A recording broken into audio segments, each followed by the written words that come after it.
Hear ye, hear ye, hear ye. Realm, what's going on? Talk to me. How we doing out here? Casket repair, hustle and motivate. Pong Soul, my guy. What's going on? Jigga J, what's going on? Talk to me. What's going on out here? How y'all doing? Def Mobile, Lethal Papa, Gameplay, told what's going on? Flame, LordsGamer.net in the building, my man Flame. Salute. What's going on? Chilling. How I'm sounding out here? Addict, talk to the people. Yeah. How we doing? How we doing? Alex PSX asked the multiplayer worker what it was like moments before the footage release. Oh yeah. I got you. We gonna get it now. What else we got? What's up? Forget a couple of people. Kool-Aid 117. Let's go. I like that. Non-dope soups. Max, the lazy otaku, what's going on? Only full set? Okay. Excuse me while I'm eating. No doubt. Thank you, bro. Appreciate you. Salute to the Lords. Yeah, man, we got big one, man. It's a big one. It's fun. These are the ones that's fun. So you already know Patrick will be in the building. You know what I'm saying? King will be pulling up soon. Saul will be pulling up soon. Yeah, I got me a little, he said what's tasty? Yeah, I got me a little croissant with the chicken and the, you know what I'm saying? Chicken and the cheese, getting it ready. You know what I'm saying? Oh, Hustle said he can't hear you, Addict. Hustle said. Can y'all hear Addict? Make sure y'all can hear him. Maybe he didn't hear you that one time I was talking. Chat, let us know if you can hear Addict, bro. Talk to me. Everyone get a book. Addict talking through his TCL. Pong says no Addict. That's weird. They say they can. Yeah, let's see. Yeah, I didn't mute you. Keep talking. Yeah, desktop audio is not. Yeah, it's not. It's me because desktop audio ain't coming through. You're absolutely right. Oh, I know what it is. Okay, device. Good test. Good catch, chat. Oh, let's see. 1 second. Let's get this going. I should be coming through the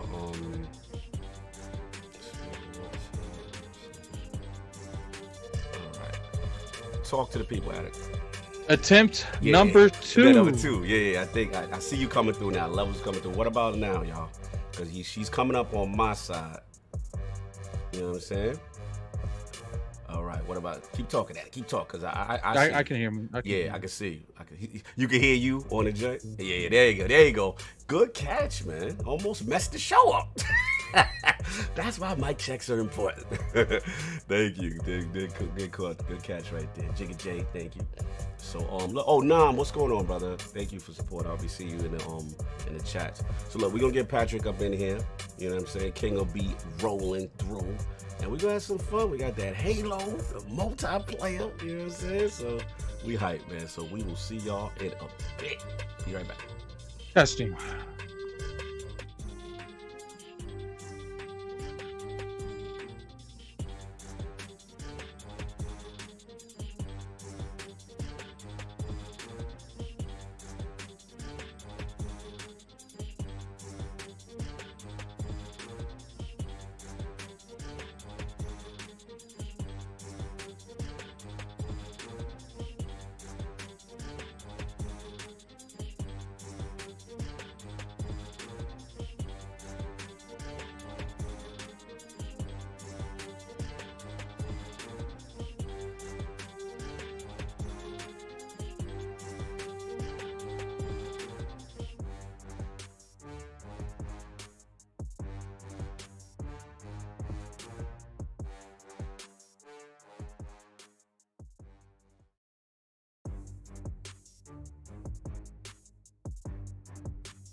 Mic check number 2 with Addict before we start. Addict, talk to the people. Just testing my mic to see how it sounds. You can ignore us. Just let him know if he sounds. I hear him if he sounds better or okay. Then how well. Okay, it sounds better. Yeah, Addict listens to himself. All right, he's good. We be right back. Hustle said loud and clear, no doubt.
Hear ye, man. Welcome to the show. If you would not mind, go ahead and find yourself a spot, get comfortable, grab a snack, do all that good stuff that we need to do, and we're about to get started. It's not important who I am.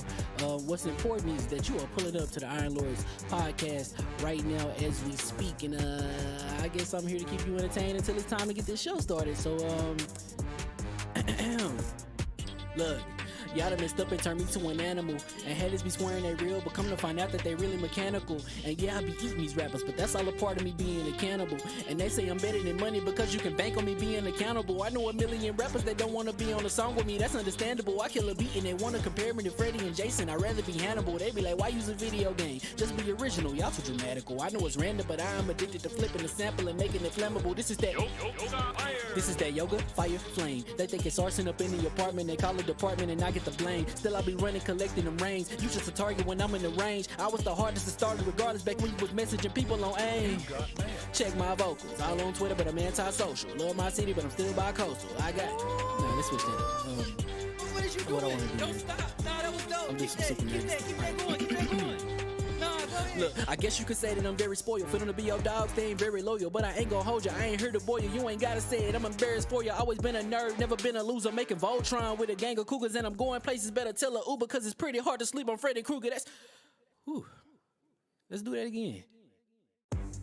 Hear ye, man. Welcome to the show. If you would not mind, go ahead and find yourself a spot, get comfortable, grab a snack, do all that good stuff that we need to do, and we're about to get started. It's not important who I am. What's important is that you are pulling up to the Iron Lords podcast right now as we speak, and I guess I'm here to keep you entertained until it's time to get this show started. So look. Y'all done messed up and turned me to an animal. And haters be swearing they real, but come to find out that they really mechanical. And yeah, I be eating these rappers, but that's all a part of me being a cannibal. And they say I'm better than money because you can bank on me being accountable. I know a million rappers that don't want to be on a song with me, that's understandable. I kill a beat and they want to compare me to Freddie and Jason. I'd rather be Hannibal. They be like, why use a video game? Just be original, y'all too dramatical. I know it's random, but I am addicted to flipping the sample and making it flammable. This is that yoga, fire, flame. They think it's arson up in the apartment, they call it department and I get the blame. Still I be running, collecting them rains. You just a target when I'm in the range. I was the hardest to start regardless back when you was messaging people on AIM. Check my vocals, all on Twitter, but I'm anti-social. Love my city, but I'm still bi-coastal. Let's switch that up. What is you doing? What I want to do. Don't stop. Nah, that was dope. I'm just Keep that going. Keep that going. Nah, go ahead. Look, I guess you could say that I'm very spoiled. For them to be your dogs, they ain't very loyal. But I ain't gonna hold you, I ain't here to boil you. You ain't gotta say it, I'm embarrassed for you. Always been a nerd, never been a loser. Making Voltron with a gang of cougars. And I'm going places, better tell a Uber. Cause it's pretty hard to sleep on Freddy Krueger. That's... Whew. Let's do that again. Hear ye, man. Welcome to the show. If you would not mind, go ahead and find yourself a spot, get comfortable, grab a snack, do all that good stuff that we need to do, and we're about to get started. It's not important who I am. What's important is that you are pulling up to the Iron Lords podcast right now as we speak, and I guess I'm here to keep you entertained until it's time to get this show started. So look. Y'all done messed up and turned me to an animal. And haters be swearing they real, but come to find out that they really mechanical. And yeah, I be eating these rappers, but that's all a part of me being a cannibal. And they say I'm better than money because you can bank on me being accountable. I know a million rappers that don't want to be on a song with me, that's understandable. I kill a beat and they want to compare me to Freddie and Jason. I'd rather be Hannibal. They be like, why use a video game? Just be original, y'all too dramatical. I know it's random, but I am addicted to flipping the sample and making it flammable. This is that yoga, fire, flame. They think it's arson up in the apartment. They call it department and I get the blame. Still I be running, collecting them rings. You just a target when I'm in the range. I was the hardest to start regardless back when you was messaging people on AIM.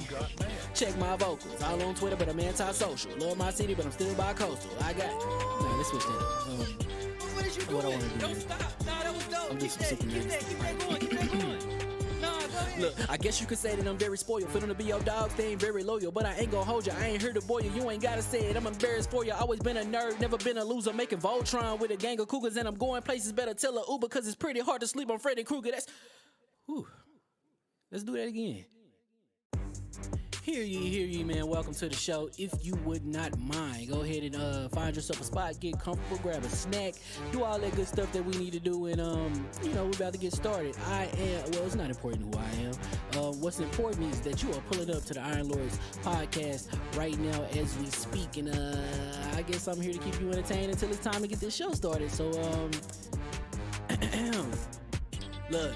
Y'all done messed up and turned me to an animal. And haters be swearing they real, but come to find out that they really mechanical. And yeah, I be eating these rappers, but that's all a part of me being a cannibal. And they say I'm better than money because you can bank on me being accountable. I know a million rappers that don't want to be on a song with me, that's understandable. I kill a beat and they want to compare me to Freddie and Jason. I'd rather be Hannibal. They be like, why use a video game? Just be original, y'all too dramatical. I know it's random, but I am addicted to flipping the sample and making it flammable. This is that yoga, fire, flame. They think it's arson up in the apartment. They call it department and I get the blame. Still I be running, collecting them rings. You just a target when I'm in the range. I was the hardest to start regardless. All right, back the when king you is here. He was wants to messaging talk to people y'all. on AIM. Yo, Check my all right, so I want to give a vocals. shout out to Twitter, everybody. but I'm Combat Talk was going to go up anti-social. yesterday, but we had a lot of things happening in the realm, so that stuff could not happen.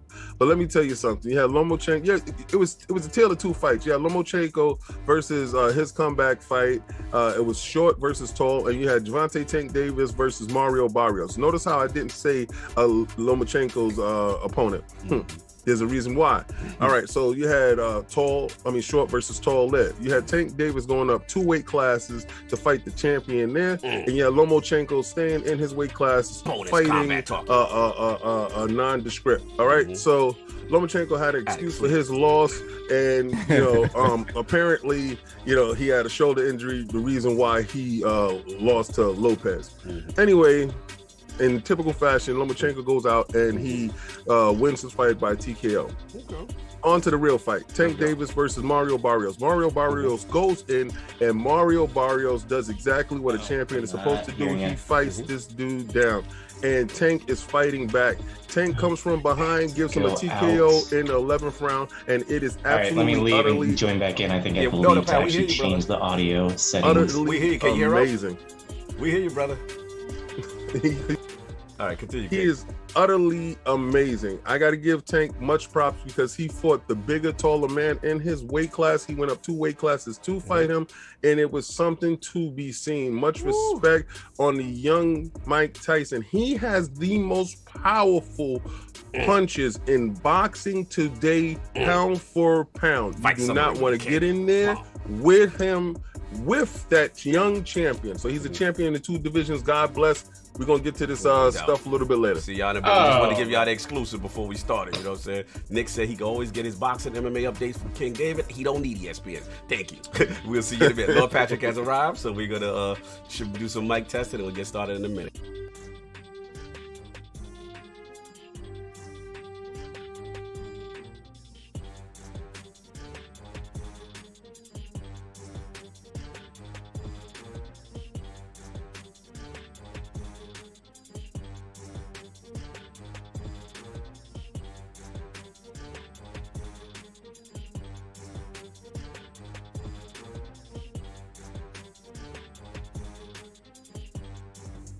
Hear ye, man. Welcome to the show. If you would not mind, go ahead and find yourself a spot, get comfortable, grab a snack, do all that good stuff that we need to do, and we're about to get started. It's not important who I am. What's important is that you are pulling up to the Iron Lords podcast right now as we speak, and I guess I'm here to keep you entertained until it's time to get this show started. So, look. Y'all done messed up and turned me to an animal. And haters be swearing they real, but come to find out that they really mechanical. And yeah, I be eating these rappers, but that's all a part of me being a cannibal. And they say I'm better than money because you can bank on me being accountable. I know a million rappers that don't want to be on a song with me, that's understandable. I kill a beat and they want to compare me to Freddie and Jason. I'd rather be Hannibal. They be like, why use a video game? Just be original, y'all too dramatical. I know it's random, but I am addicted to flipping the sample and making it flammable. This is that yoga, fire, flame. They think it's arson up in the apartment, they call it department and I get the blame. Still I be running, collecting them rains. You just a target when I'm in the range. I was the hardest to start regardless back when you was messaging people on AIM. Check my vocals, all on Twitter, but I'm anti-social. Love my city, but I'm still bi-coastal. I got no, let's switch that up. What is you What I doing? wanna do Don't next. stop. Nah, that was dope. I'm just Keep super that nervous. keep that going. Keep that going. Nah,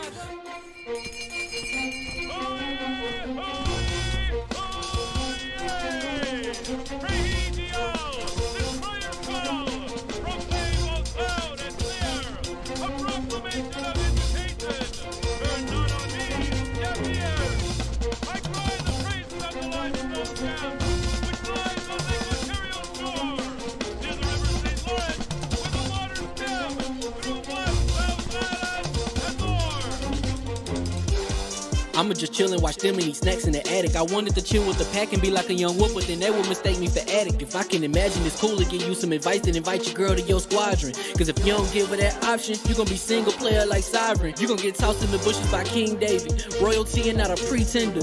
Detrimental to an elemental, what's an avatar to a knee bender? I gotta be me though. I know it's my destiny, word to Cognito. Who cares if you fly, if you still a mosquito? You swear you ain't stuntin', but really be Steve-O. You like to collect stuff and that's cool, but I got bad news. Even if you really was that dude, King David still be the king of the statues.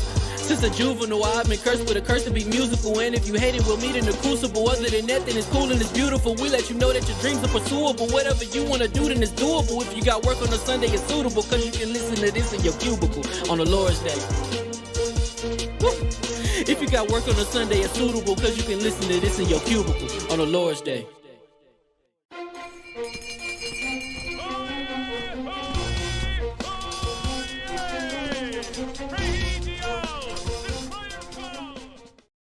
Before we actually start, mic check.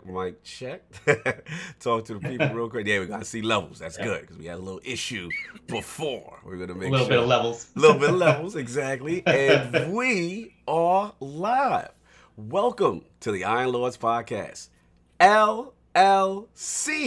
Oh, we're gonna put that in there. Yes, Comma LLC. Yes. Yeah, this is the Common LLC edition. Yes. And the Lords of Gaming.net, episode number 214. It's another glorious Sunday. We're back at the round table on the Lord's Day. I'm extremely excited about our special guest, and we've got 343 Industries, Halo Infinite multiplayer, Windows 11 with Xbox, and the latest XCloud server updates to discuss, so we go get right into it. I want to introduce a Lord whose contagious passion for the technical design of video games is only matched by his razor-sharp focus and getting to the heart of what we all enjoy, having fun while playing these games. Introducing the multiplayer system designer for the iconic Halo Infinite franchise and mission design contributor to Halo 5 Guardians. The pride of 343 and Xbox Game Studios. And still, one half of the most adorable Halo Destiny power couple in the game. Live from Washington and kind enough to make his debut into the realm of the Lords, my man, Lord Patrick Wren of 343 Industries. How are we doing, sir? Good. I don't know how to respond to an intro like that. That was amazing. I figured you liked that one. Yeah. What's going on, man? First of all, how you doing? And what's been going on in the world? I know you guys probably busy and everything with the crunch, but have you had a chance to even play any other video games? Any other video games? Oh, here and there. especially like the last couple of weekends, making sure that we take a break here and there, especially with the heat wave we have. Trying to stay cool. So absolutely. Absolutely. No, that's good, man. Glad you had some time to take out for us. And, man, we're looking forward to having you talking some Halo and all the thing that's going on with you. But before we do that, I want to get that over to Solve right quick because the super chats are coming in and he has to set the rules of engagement here today. So get him. First off, we have Tony Bryant with the $5 super chat. Congrats, Lords. Ready for a fantastic show. Thank you so much, my brother. Then we got Jigga J with the $5 super chat. Good morning, Lords. Excited for Halo. Let's get Sarah Bond on here as well. Game Pass, Game Pass, Game Pass. Oh, they ready. They ready. Then we have Flame with the $5 super chat. Good morning, Realm. And to the 343 Royalty, thank you. And to your team for the show on the 13th. Still emotional. Good luck. Thank you so much. Now, the disclaimer time, ladies and gentlemen. As Lord Wren's time is limited. Any super chats that come in, once we reach the interview portion of the show, we'll just hold on to the end of the show because obviously we want to respect this time. We have limited time, so we want to be able to talk to him as much as we can about Halo multiplayer. So thank you so much. We appreciate that. Absolutely. So you already know we got the 4 horsemen of gaming. Those original Lords of the Realm here at the round table with those updated time sensitive because Patrick has limited time intros. My co-host with the co-host, my brother from another mother. The difficult game conqueror, Lord of his own world, and the high of the young wolf. My man, Lord Addict, how we doing, sir? He's in the bushes. So He's in the bushes. Yeah, we lost him. We lost him. He's muted. Cameras off. Time. Hopefully, he probably had to step away for a second. He definitely would have done that. But we will get Addict. You know what I'm saying? Shout out to 108. I had to get 108 real quick. What's good? Let's go. Shout out to Salvo on that staycation. You already know he gave me a little bit on that. Yeah, the staycation that ain't happening. That's not happening. It's not happening. No. We had to sneak that one. But of course. Oh, there he is. He's back. He's back. Addict, you got your intro, but you get your comment. Oh, my bad. I had to get something to drink. My throat's kind of messed up. Yeah. You good. But appreciate Lord Patrick for coming on, man. We got a good show for you guys. I ain't gonna talk a whole lot this episode, so we're gonna leave it all on the King to do the interruptings per second. King's interrupt per second was high last week. He took your title. Yeah, Ram was crazy. Yeah, Ram was good. But anyway, and of course, we have our most technical gaming lord, the solo gamer who lives for the single-player selfish experience, and also the Sostradamus, the Lord of Clarity and Patreon of the Iron Bank. Definitely yesterday. My man, Lord Sovereign. How are we doing, sir? Doing well, gentlemen. Doing well. I just want to thank our amazing, our amazing chat and community for slandering me last week for wearing my Coke bottle glasses, Yeah, they did look kind of crazy though, man. Your astute older gentleman glasses. I can't see a damn thing glasses. When wifey said, "What happened to Solve?" I was seeing people in the chat be like, "I didn't know he was this blind." No, they were going in. I told you I was blind. He does not lie to you. So exactly. So now I found my reading glasses. So I have my contacts and my reading glasses out just to appease all of you. So thank you. No, we appreciate that. Doing well. Not much gaming this week. I did finish Castlevania on Netflix, which is amazing. Yes. And I finished Invincible as well. If you haven't watched Invincible yet, go watch it. It's real good. Yeah, very good. Lord Patrick Cosign. I'm waiting for Deadly Sins tomorrow, so that's what I'm waiting for. Yeah, me too. I caught Castlevania, but it didn't captivate me like the second season. Really? Did. Like that second season, man. I don't know why, great. but that second season. Yeah, but we do this Time. later. Time. Oh, no. We do this later. I thought we were having interrupt, sir. I thought we was having to. But you Time on talking everybody. about something that he cared about. No Thank doubt. you. No doubt. And of course, we have the incredible Hulk of this, a.k.a. the excess gamer. Ooh. The prophet of Xbox. King of the statues who demands nothing less than that premium experience. It is the leader of the fraud alert movement. Ooh.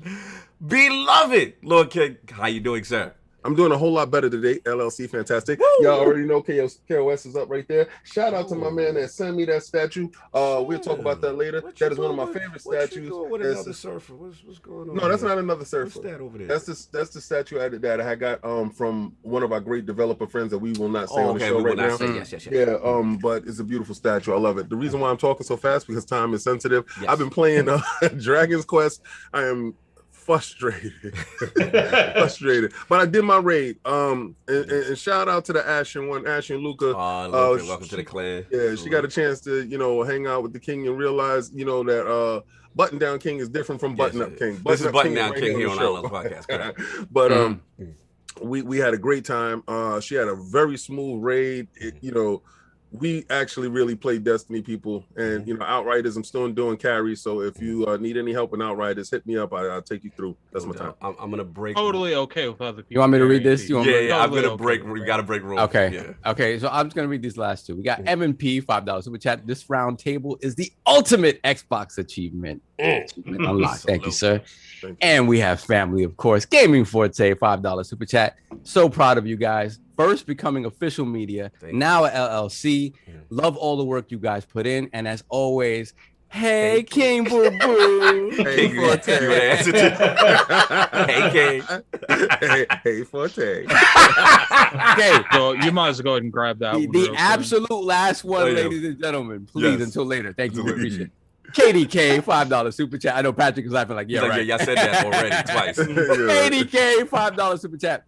Happy Sunday, Lords. I always look forward to the Lord's Day. Thank you for the great time every week. # praise the Lord. Thank you so much. We got 400 in the in the chat. Please hit that like, share it out right now. Listen, you're about to get some gems from 343. Yes. And I'm telling you right now, you waited for this. Y'all all excited for this. Share that out to your friends. Yes. Wake him up right now, because if he's asleep, he needs to be up watching. Yeah, Lord Patrick's here, man, taking time out of his day. And of course, we have the gaming ninja himself, the Shinobi, LordCognito, spreading that realness in the realm of the ILP. Not telling you what you want to hear, but what you need to hear. I'll make it quick. Shout out to Ebontis. Shout out to The Last Word. Friday was amazing. We had the incredible Mesa Sean in the building. Great Destiny discussions. Get all your Destiny needs from The Last Word. It was a fun one. Some strong Warlock talk.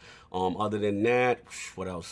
Chivalry 2, been doing that, and still on my Mass Effect grind. But that is all. So that we've gotten into what the Lords have been playing, I want to focus on Lord Patrick, man.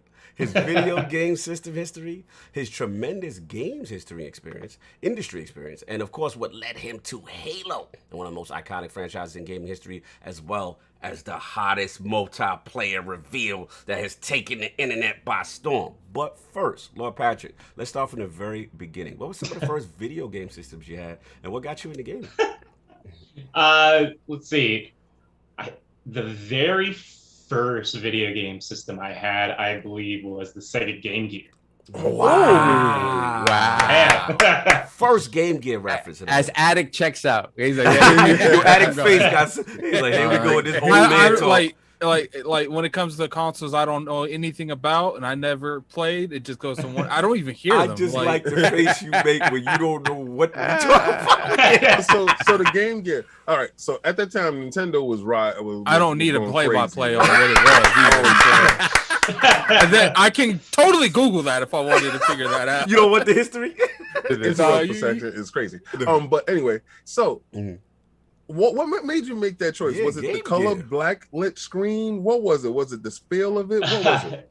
So luckily, like my dad was pretty into tech stuff, and for him, he was just like, he saw the Game Boy and the Game Gear, and he's like, oh no, the Game Gear is way cooler because of like color, having that backlit, the color, like as a machine at the time, it was definitely ahead of its time, right? Yes, absolutely. Although you went through AA batteries like nobody's business. Like most of us, we played tethered to the wall. No doubt. Real quickly, any Game Gear standouts? Any specific titles? Oh, I mean, like this, was it Sonic 2 that was on the Game Gear, right? It's been a long time. Rage. They had all the marquee games that were there. That was the enticing part to it, because if you had a Sega console, the Sega Game Gear tried to emulate those games onto the Sega Game Gear, and they did it in a well fashion. And like the biggest problem with the Game Gear and the Nintendo handheld had the advantage on was battery life. That's the battery life and the color. So you went for Game Gear was the first, and then what did you kind of progress to as far as the other systems you had? Oh man, we're gonna go through that whole history. I started as a Sega kid. So I got the Sega Genesis. After that was my first home console. Then switched over to the N64. Wow. So Look at Addict's face. He's a Addict perked up. Went from N64, but then back to Sega to the Dreamcast. Oh, put your hands together. Put your hands together. Let's go. He on to something now. Yeah, I love that console. Yeah, so I had the Dreamcast and the GameCube for a while there. All right, okay. Question. I want to bring it right back to the game. Okay. Dreamcast. All right, so we all know on the Nintendo, you probably got Mario in the beginning, right? Yeah. Like everybody. Probably the greatest platformer for a launch console. Question. For the Dreamcast, being that the Dreamcast library had 22 titles at launch, that was absolutely amazing. How many of those titles did you walk home with on day one? Did you get day one, or did you get a little bit later? Good question. Not quite day one. It was a Christmas gift. Okay. So it was Sonic Adventure, Jet Grind, and what was the other one? Ready to Rumble? It wasn't Ready to Rumble. Sorry, King. You're boxing. What else? Sorry about that. Stop being the witness. Hydro Thunder. Yeah. Yes. Yeah, it was definitely Hydro Thunder. Yeah. Okay. All right. Yeah, that machine was incredible first time. Amazing. Another Really hallmark in gaming. Go ahead, sir. I'm sorry. So you went to GameCube next? Continue, sir. Yeah. And then that's after those is when I made the switch to Xbox. Got Knights of the Old Republic is the game that pulled me over. Revin. Yes, Revin. Yes. One of the best RPGs smoking on Xbox. All right, question again. Yep, let's go. Being that you got to the Xbox now, what was your standouts on the OG Xbox that you got besides the Knights of the Old Republic? Because I know that probably was like a real high watermark for you. Yeah, it definitely was. Original Halo, yes. So I started with Halo 2. Actually. Oh, interesting. Yeah. I started with Halo 2, then eventually went back to Halo 1. I mean, during that time, it was like Crimson Skies. Man, you're making me like try and go way deep into my game history. I'm like, wait, what did I get during that time? Mech Assault, probably. Mech Assault was good, yeah. So. All right, okay. Cool, all right, so let's keep going. Let's keep going. And then obviously went to the Xbox 360. Gotta love it. Then. No PlayStation love in between here? PlayStation system. So then I got the PS3.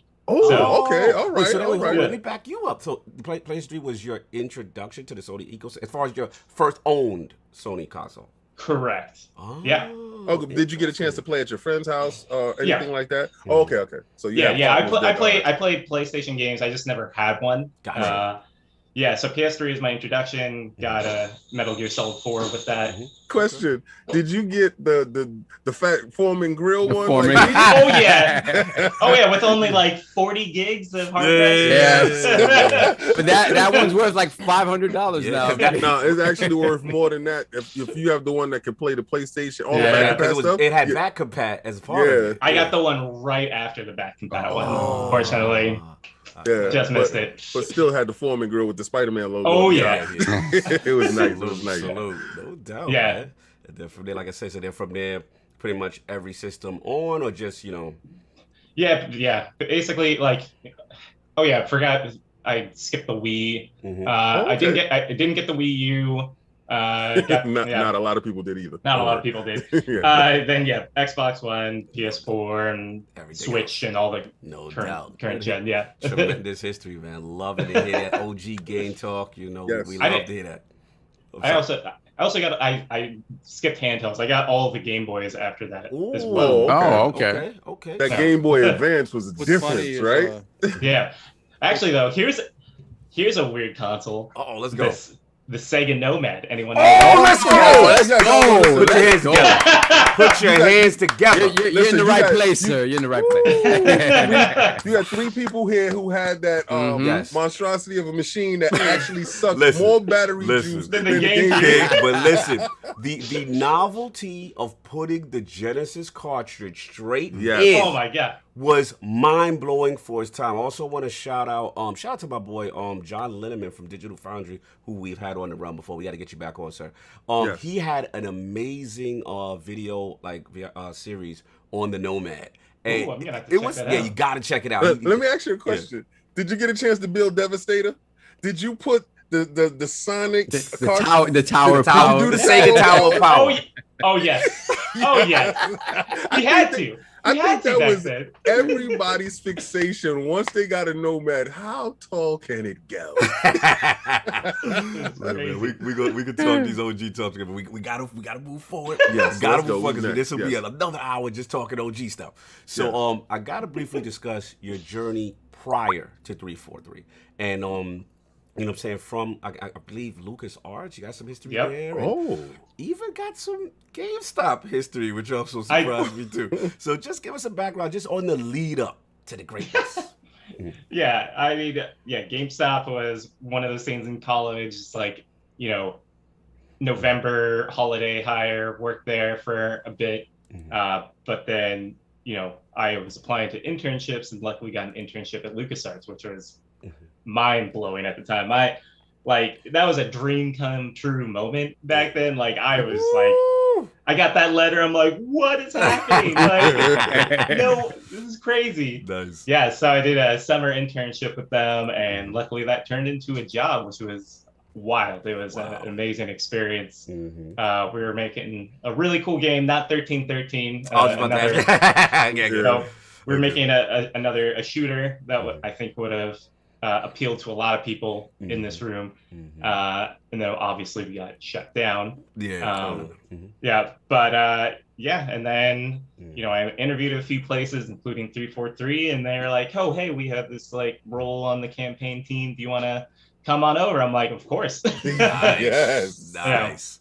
So up until that point, you have played already all the Halos up until that point. Yeah. Before you got the call then. Yeah. All right. Okay. So Nice, let's get nice, to that. nice. Let's We get got to that. You know what I'm saying? Get to that 343. And yeah, like also just real briefly, Halo.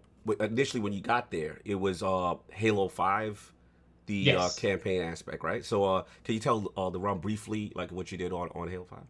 Yeah, so I got hired on as a role called the props coordinator. Okay. And what that means is like when obviously there's a lot of, you know, different parts in Halo, and what I handled with the team was like all of the props that, you know, animated, you know, reacted to physics, it, you know, exploded, got damaged, interactables.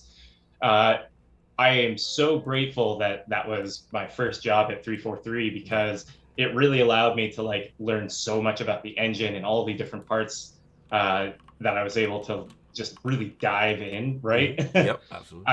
Yeah, and so like because of that, they're like, "Oh, we need someone to like prototype like some bigger moments in the campaign. Like, can you do that?" And so like I prototyped a few. I prototyped the Guardian run, running down the side of the Guardian. Okay. Prototype. Excuse me.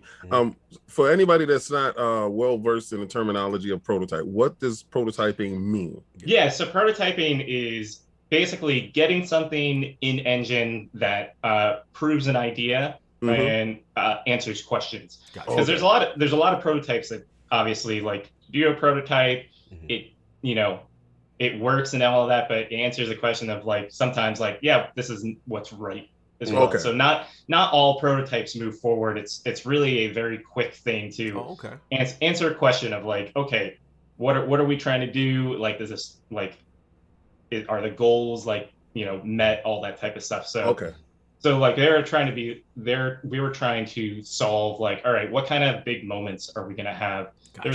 There's a few others as well that obviously didn't make it through.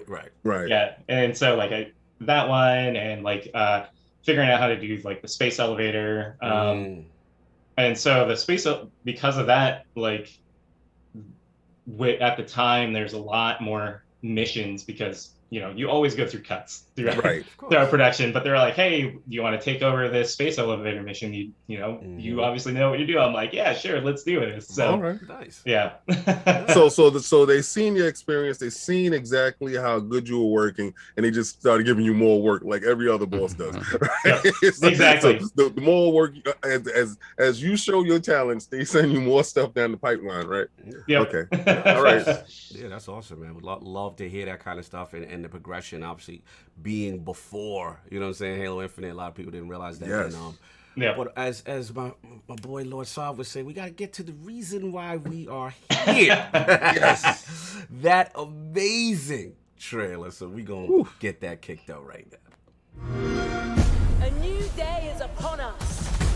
A new generation built to fight. Together, we are unstoppable. Are you ready?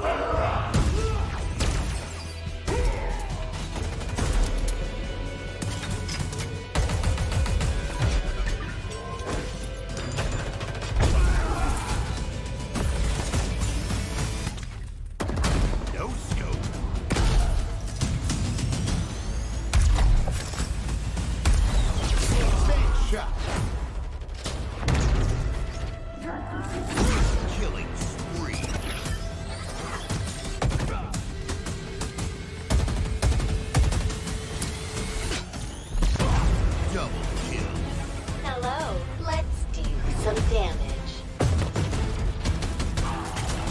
Skewer acquired.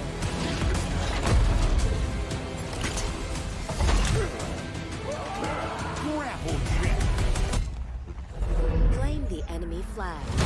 Return it to base.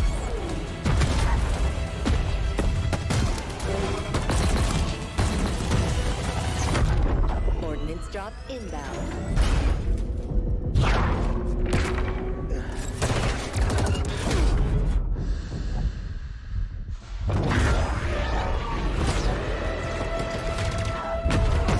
The flag is ours.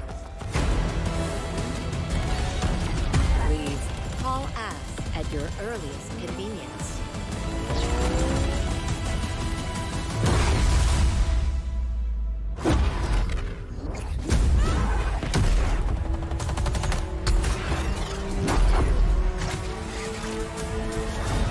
Now, show me what you can do.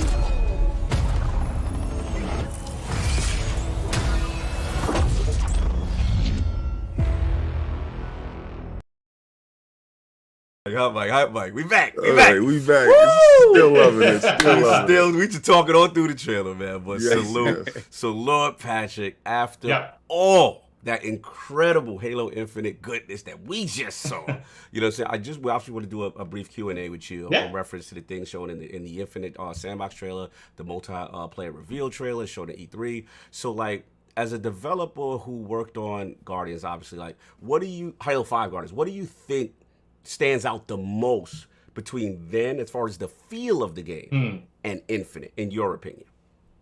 Yeah, I think, Halo 5, like, is really like, you're a fighter jet in the armor, right? You have like your thrusters and your ground pound, and is really about the goal that we're trying to do with Halo Infinite is like, the armor was a extension of the player of what to do. With Halo Infinite, we were looking at a lot of, what was kind of the history of Halo. How do we modernize the legacy a bit more, as some people talked about. And so it was really about finding what we felt was the right kind of knobs to turn for like modernizing Halo. Awesome. And then, hold on one second. I'm gonna follow up. I just want to say, the other thing is, obviously, with your role as far as the multiplayer system designer, and I want to know specifically if you could tell Rum about the Pelican systems and the new personal AI that we seem to assign to us, that each individual Spartan seems to have in this trailer, because there's going to be another iconic voice besides Jeff Sticer, sir. What's going on with this AI and Pelican systems? I got to know that. I had to. Yeah, I mean, the personal AI, we're really excited about it. It's something that, the team has been wanting to do for a while because we're all about player expression and like putting you as the Spartan, right? So it's really cool. There's going to be a lot of fun voices that I think everyone's going to argue what their favorites are. You heard Erika Ishii as Lumu, but can't talk too much more. Can't get that exclusive on there. No, I can't do that. But I think once people. We don't got Samuel Jackson voice in there. That'd be fire. That'd be fire. That'd be open. It would be fire. Samuel Jackson. From a personal opinion, that would be fire. Yes, that would be fire. And your king. Sergeant Johnson, man. Making a comeback. You know what? Just let's I don't know. You know what's funny too? Like, I liked how you guys have, you picked certain things in the game and you've added things that's like the possibilities are endless that you could do. Like you can literally bring other voices from other like Microsoft games into it. Like you could have Marcus talking from Gear. Like you can do a lot of stuff with it. I think the whole Infinite title is going to transcend into the game and the thought process going. And I think that was like a bullet point on the board. So seeing the multiplayer, the infinite possibilities. My question for you was, and I thought about this when we knew that you were coming on. I really thought about this all week, and I thought that Infinite spread to the character customizations. What I want to know is, and because the AI that could be yours and yours only, like everybody in your fire team won't have your same voice AI, right? My question is, was customization per character making that Spartan your own like one of the main goals when you guys was putting together, the multiplayer, being from the multiplayer aspect of it? Since I'm focused more on like modes and systems, I can't talk like a ton to that, but like like as that's a from goal, what they showed. But as like a goal, like we want like this Spartan to like be the ultimate expression of the player. That's why we're going so hard into customization, because we want every player, no matter who you are. Like the thing that I'm most excited about that we showed is like all the different limb types that you can do. Like you can just do the hand, you can do the full arm. We wanted every player, no matter who you are, to like have a reflection of who you are. That's what I was gonna say, what's next now, right? You add that anime factor where you can just extend the limb and grab someone's neck. We got the grappling hook for that, sir. Man, we can have both. What I noticed is, and the only reason why I said it, because I was looking at all the Spartans. I probably watched this in half speed, and I watched this thing like probably 500 times, and I watched it in half speed. But I've noticed like it was like every Spartan was almost completely different in some form of faction, even if they have like decals or whatever they had, and it seems like it was like personalized. But then when we got to the samurai looking one, who actually grabbed the sword and cut him through that's probably I'm still getting goosebumps. That was like the highlight. And that's why I asked that question. And I know you weren't like in that area, but I thought it was like probably a bullet point. It definitely was. Yeah. Okay. I do have a question. Let's go. All right. Now, obviously, when it comes to the Halo community, we got some real, like, I wouldn't say like complicated people, because I consider myself complicated. All right. So like, how is it working on a game that's so beloved that the littlest thing you can do can upset thousands to hundreds of thousands of people? Because like being myself, like I've always been like one of those middle ground people that I can accept change, and then there's obviously the Halo fan that they don't want a whole lot of change, they want the pure core.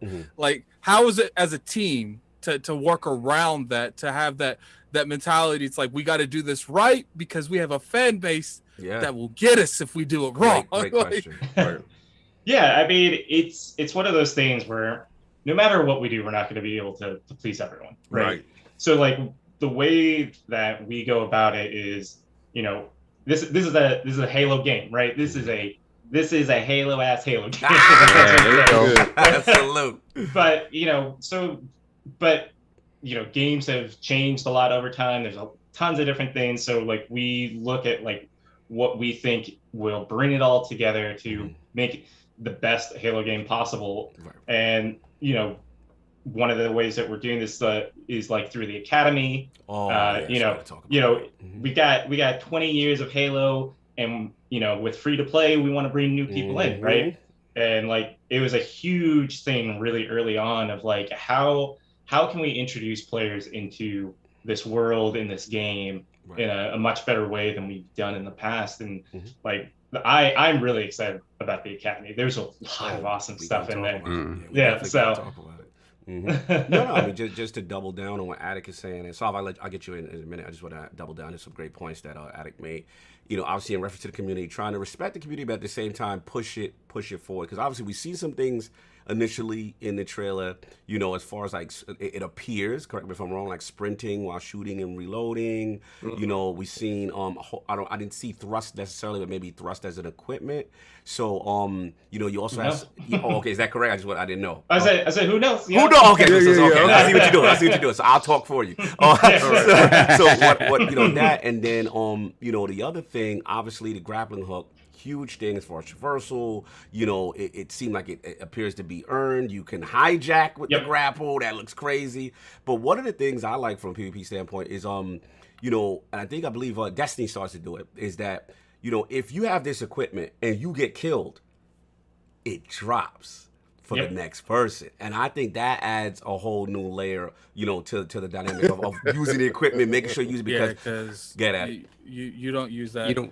You want to use that overshield before you go into any type of engagement, because if you go into an engagement and you're like 2v2ing and you get clapped off and someone jumps up and grabs it and they use the overshield, now it's going to be a 1v, pretty much a 2v4 because they got two shields. Like, let me ask you a question real quick about that, because I actually had that. When it comes to how you use weapons, I don't know if you can answer this, but is there, like, when you use an overcharge or anything like that, is there a certain, like, you just don't pop it immediately, right? Like, there is a second where there's like a delay. Yeah. Like, okay, I thought so. Because, like, to me, it's like, I don't want that scenario where I go up on someone and someone just grabs an overshield and just pops that shit immediately. And then it's just like, I lose the engagement because I couldn't get to it first. Like, yeah, if you look at the multiplayer overview, the third person, actually both shots, like you see like how long it takes to pop that overshield. So there's definitely some time that is like a little window. Okay. All right. Awesome. So I'll get in there. I know you have some stuff you want to ask. Yeah, I mean, for me, just the idea of you guys now making a free-to-play game, right? How does he took my turn? How does that? How does that change your approach to what a Halo game is? Because it would be it's the first one, right? So, are we? And a couple of interesting things that I've seen so far is you guys have sort of been talking about how it's your Spartan. You're gonna have this narrative through line with your Spartan throughout the story of the multiplayer mode. So it's like I look at that and I'm like, I look at Fortnite and its success, and a lot of it comes from the fact that that there's a narrative through line to that world where it feels literally alive, right? Yeah. You have so many people engaging with it on a daily basis. It is a living world, and you guys are sort of the puppeteers there, where you can drop things in and out. You can, you can blow the world up. It's a Halo ring. Like you can blow the world up.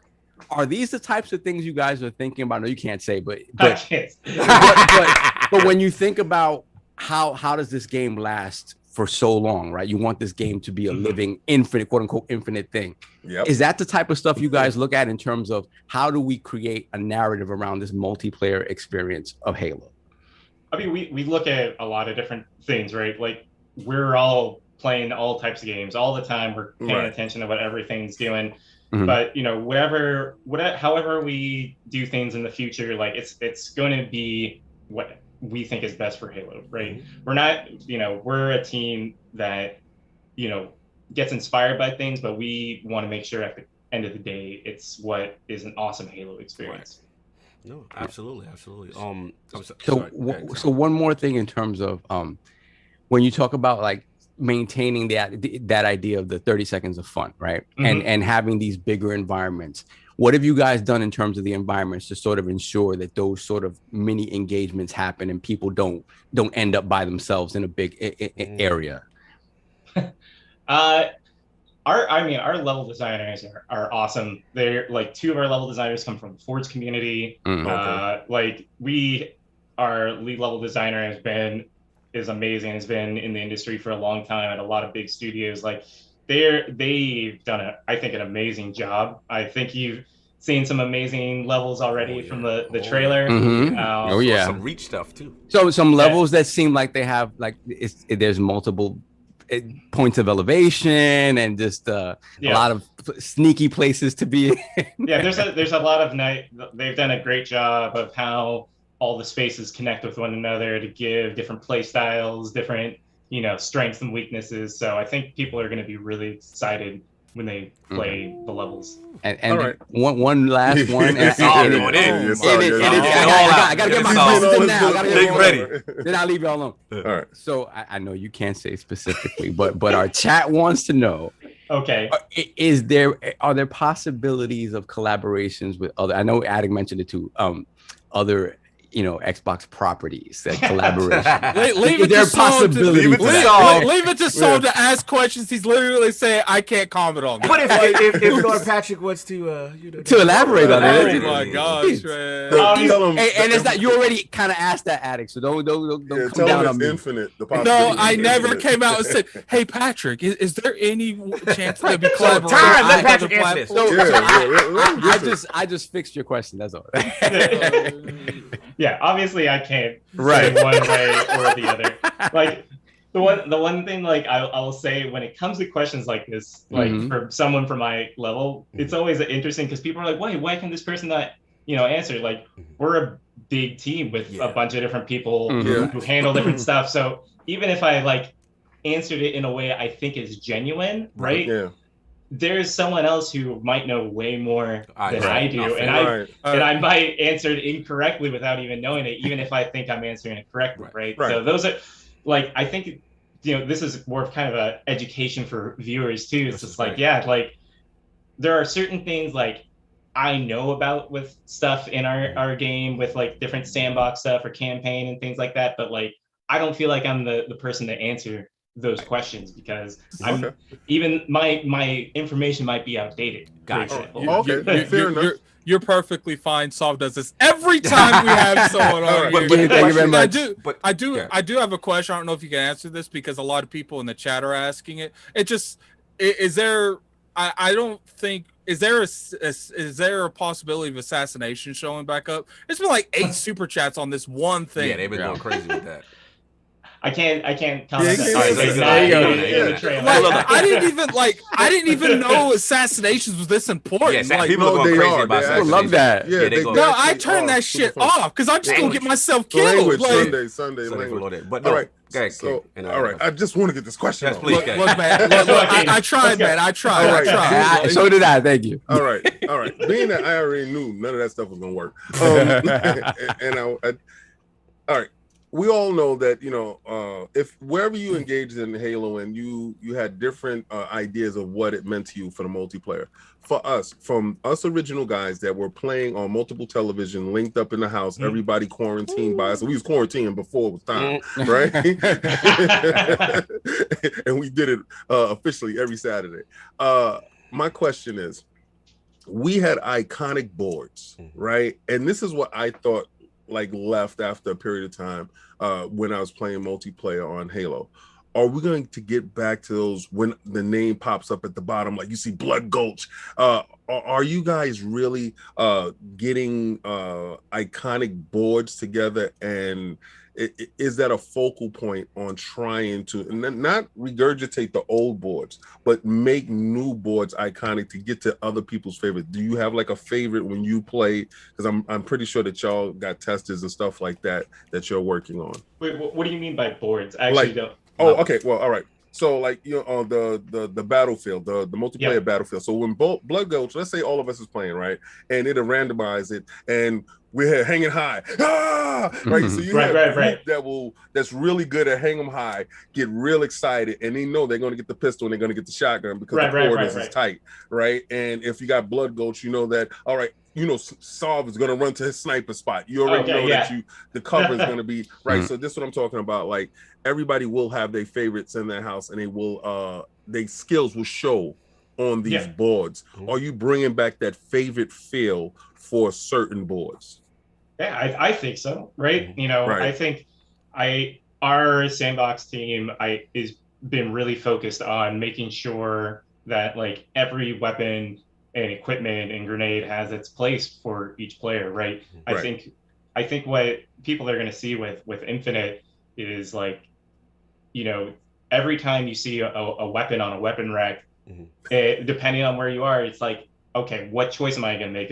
Is this what I want to pick up, or you know, am I going to go buy? Like, I think, you know, in the overview trailer, there's a really great shot of like the tower on live fire. Yes. And I think that's gonna, you know, some people are gonna love that spot with, you know, with their favorite sniper type weapon. Other people won't, right? So I think there'll definitely be that feeling of when people are playing. All right. So now what I'm getting is, okay, so now that I'm understanding now is a persistent word, because when I said boards, he was like, boards. Yeah, well, you use the old school terminology. You mean maps. Right. Yes. I've never heard that. Yeah, he used the old school terminology. Wait, I'm using old school terminology.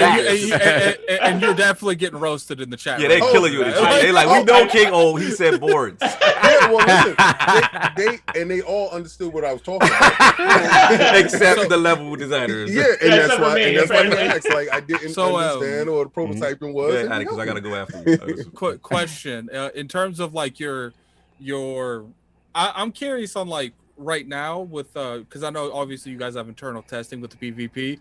Like, what to you is like your favorite go-to currently right now in your testing? Oh, that's tough.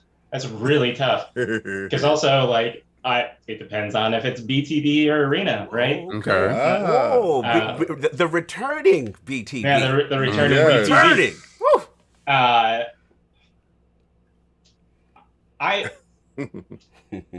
It's probably. He don't want to give away his strategy to the team. Feel free to break NDA, sir. It's no problem. It's you're amongst friends. Like Live Fire, I think, is a really good map. And then Behemoth, what you saw, the desert map, like they're both very, very different type maps, but they're both so good. What about like obviously the grappling hook is in here. Have you seen a lot of unique plays that you can make with that equipment? Oh yeah. Yeah, definitely. I don't.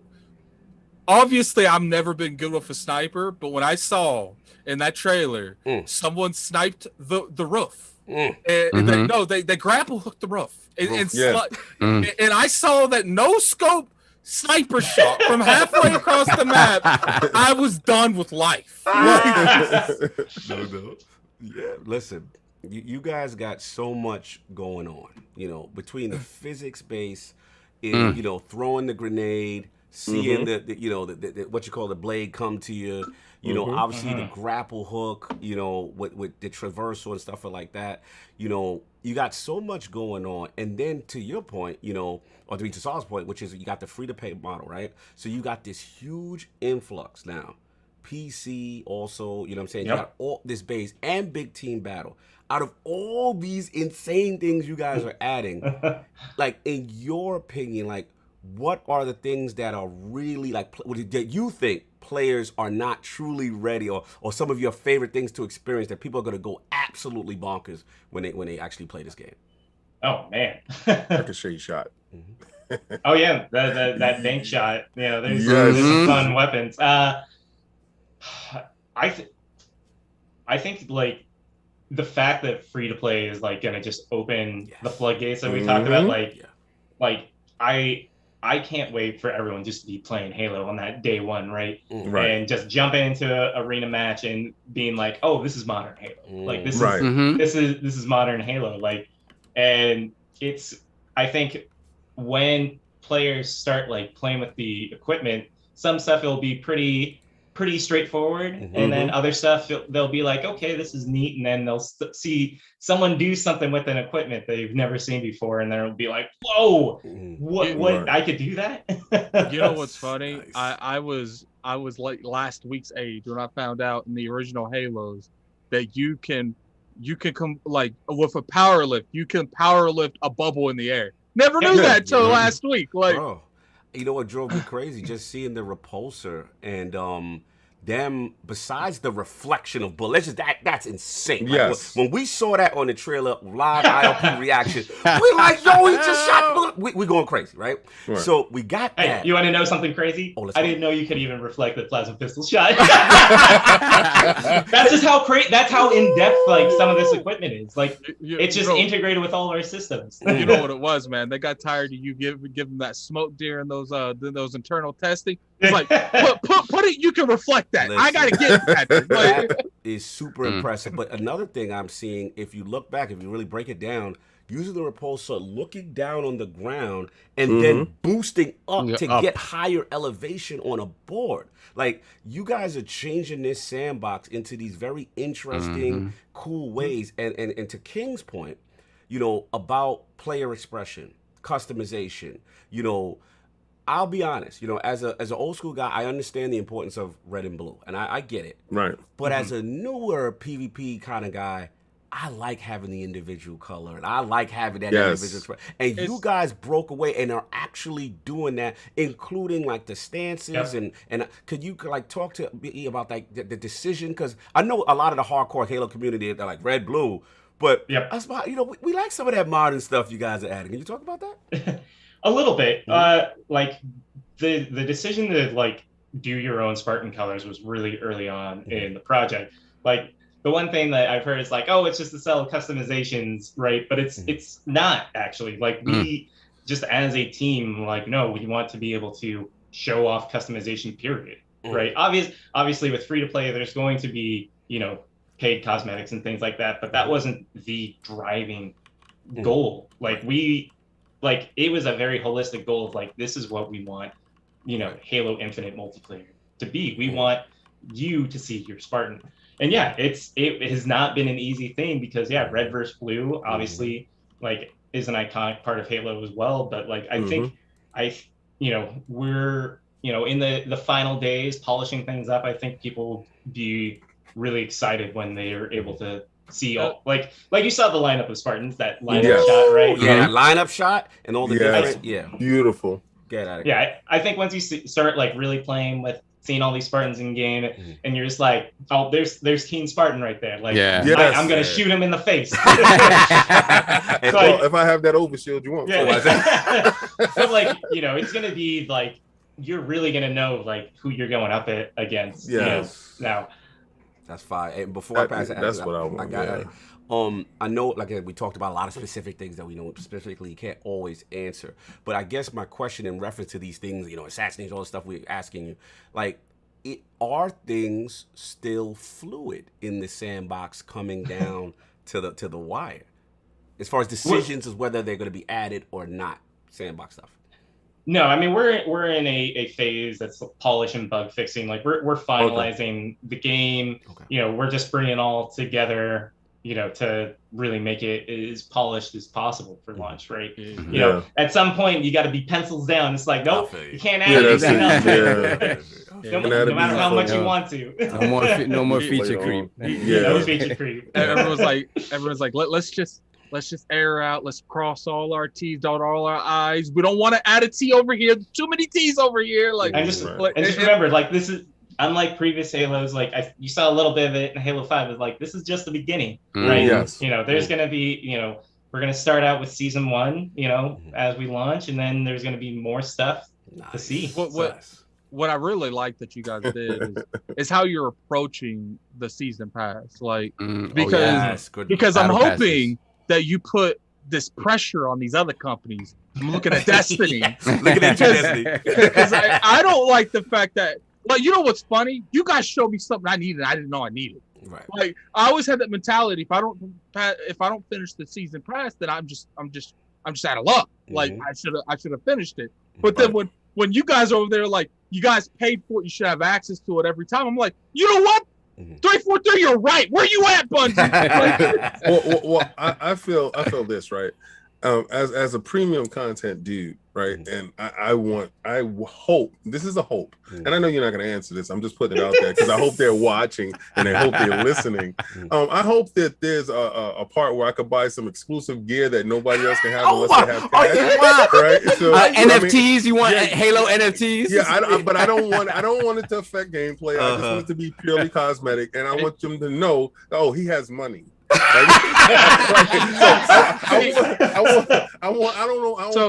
just to clarify, if Halo sold NFTs, the game would tank in a month. Just to clarify, King. Yeah. You have no problem buying microtransactions, but new games is off the table. Okay, I like to have the cool metal hat that has the wings on the side that look like the flag. Yeah, it doesn't affect no gameplay. It doesn't do, but so, I paid my $5 for that, sir, and I am premium on that stage. Lord Patrick, is there any hope that Kings will be appeased by being able to pay a premium price for an exclusive skin? It doesn't affect gameplay. It doesn't affect gameplay.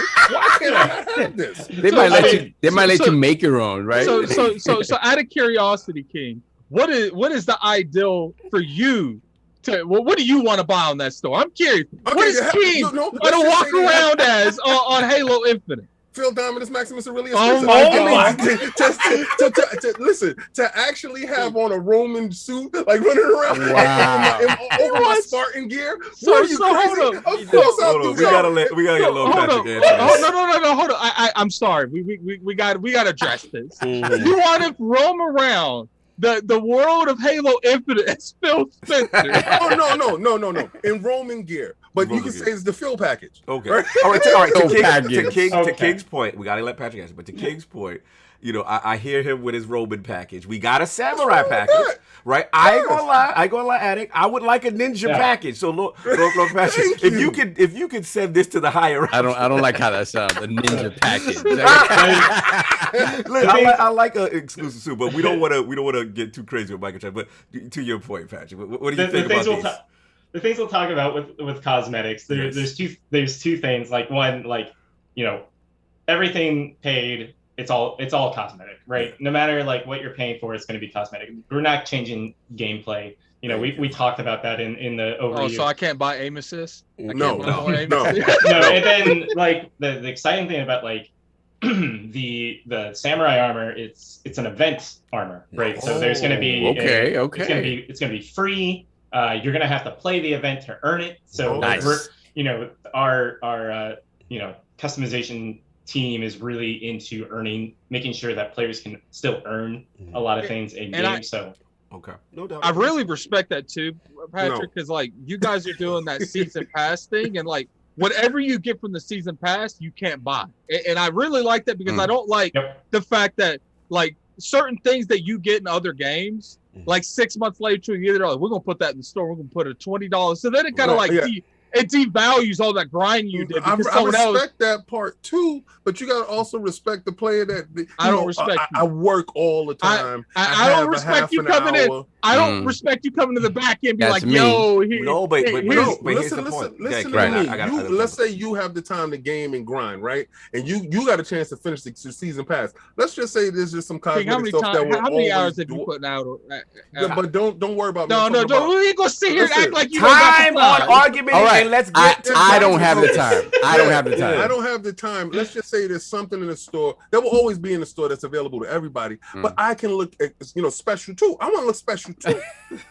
so I just want I just hope they're listening. King, you look special. I think you look special. That's all I want. Well, look. The cool thing is this is to Addict's point, right? Is that with these kind of battle passes and seasonal structures, Solve could attest to this. I think would appreciate this is usually a lot of them create this manufactured FOMO, right? Right. So it's like, damn, if I didn't play the current season with a samurai suit, right. I'm gonna miss out. But what I like that it appears that you guys are doing, you confirm if I'm incorrect, correct me, Lord Patrick, is that if you missed, right, you still can go back and play that seasonal track if you have it to get that item, as opposed to, damn, I missed it, it's gone forever, there's no way I can get it. Is that the case? Just for the confirmation? Yep, okay. That's correct. Okay. And also, if you're starting like season 4, like you come into Halo Infinite season 4, like you can buy that season 1 battle pass.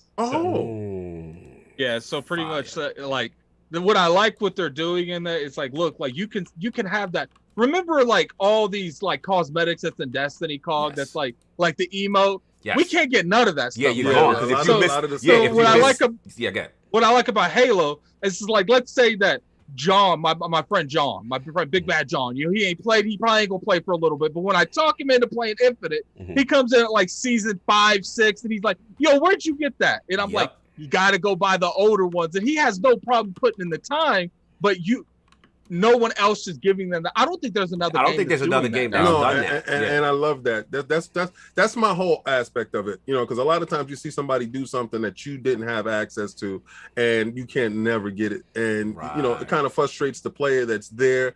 But the fact that you guys heard it, understand it, and has addressed it very early on, that if you missed something that you didn't get in season 1, you're able to get it in season 2 and go back. I mean, well, get it from season 1 if you're in season 2 and go back and purchase season 1. I think that's phenomenal. Absolutely. Especially, I think Game Pass lends to that, because what I'm understanding is in Game Pass, all first party games is going to be there. Whenever you jump into that ecosystem, you jump into that ecosystem and you're going to engage just like the person that's been there all the time, and you're the new guy just getting there, so you're able to get the season pass from day one when you start. That's beautiful. No, absolutely. That again, all this is I love what they're doing with engagement. Like, you know, just I love what you guys are doing, just keeping everybody around, and you know, not that FOMO stuff. Obviously, free to play multiplayer, huge. That's all crazy. These platforms, huge, cross play, cross progression, right?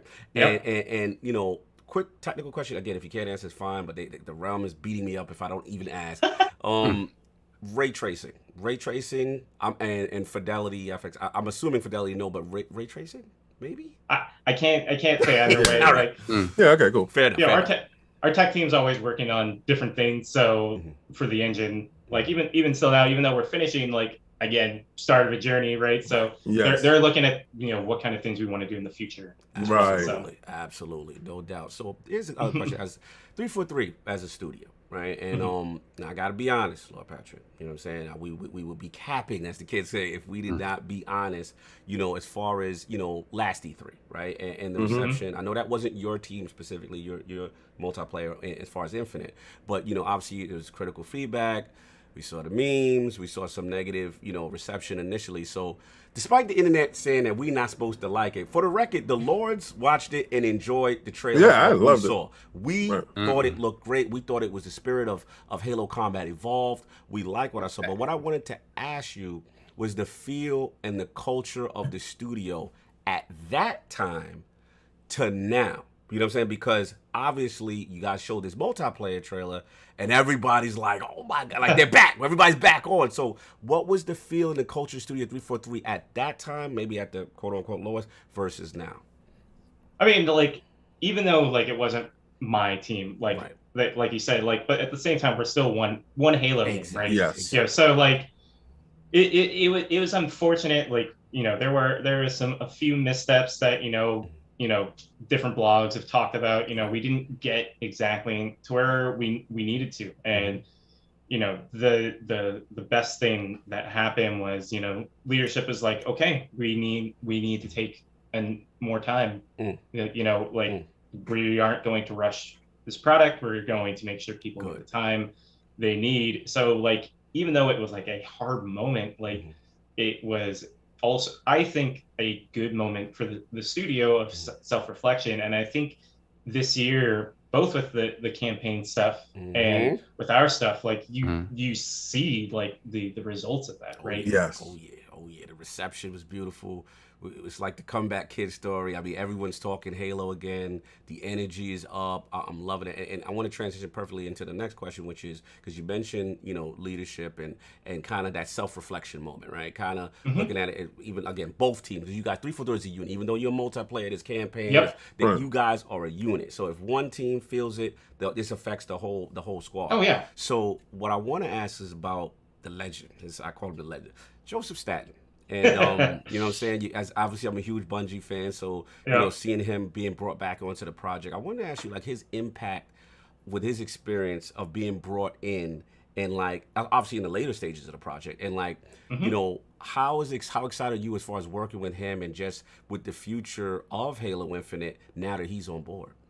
I mean, Joseph's great. I love working with him. I think, you know, with where he is in the project, he was able to really focus everything down to like, you know, we were all, you know, moving towards a similar goal, but like, you know, sometimes it's such a big game, things waver a little bit here and there throughout, you know, it's just, you know, a process just like anything else. And he really came in to really help unify the studio and with those goals are. And I think, you know, with the latest Inside Infinite with that little blurb at the end, you know, you can kind of see, you know, how excited I am with working with him. So no doubt.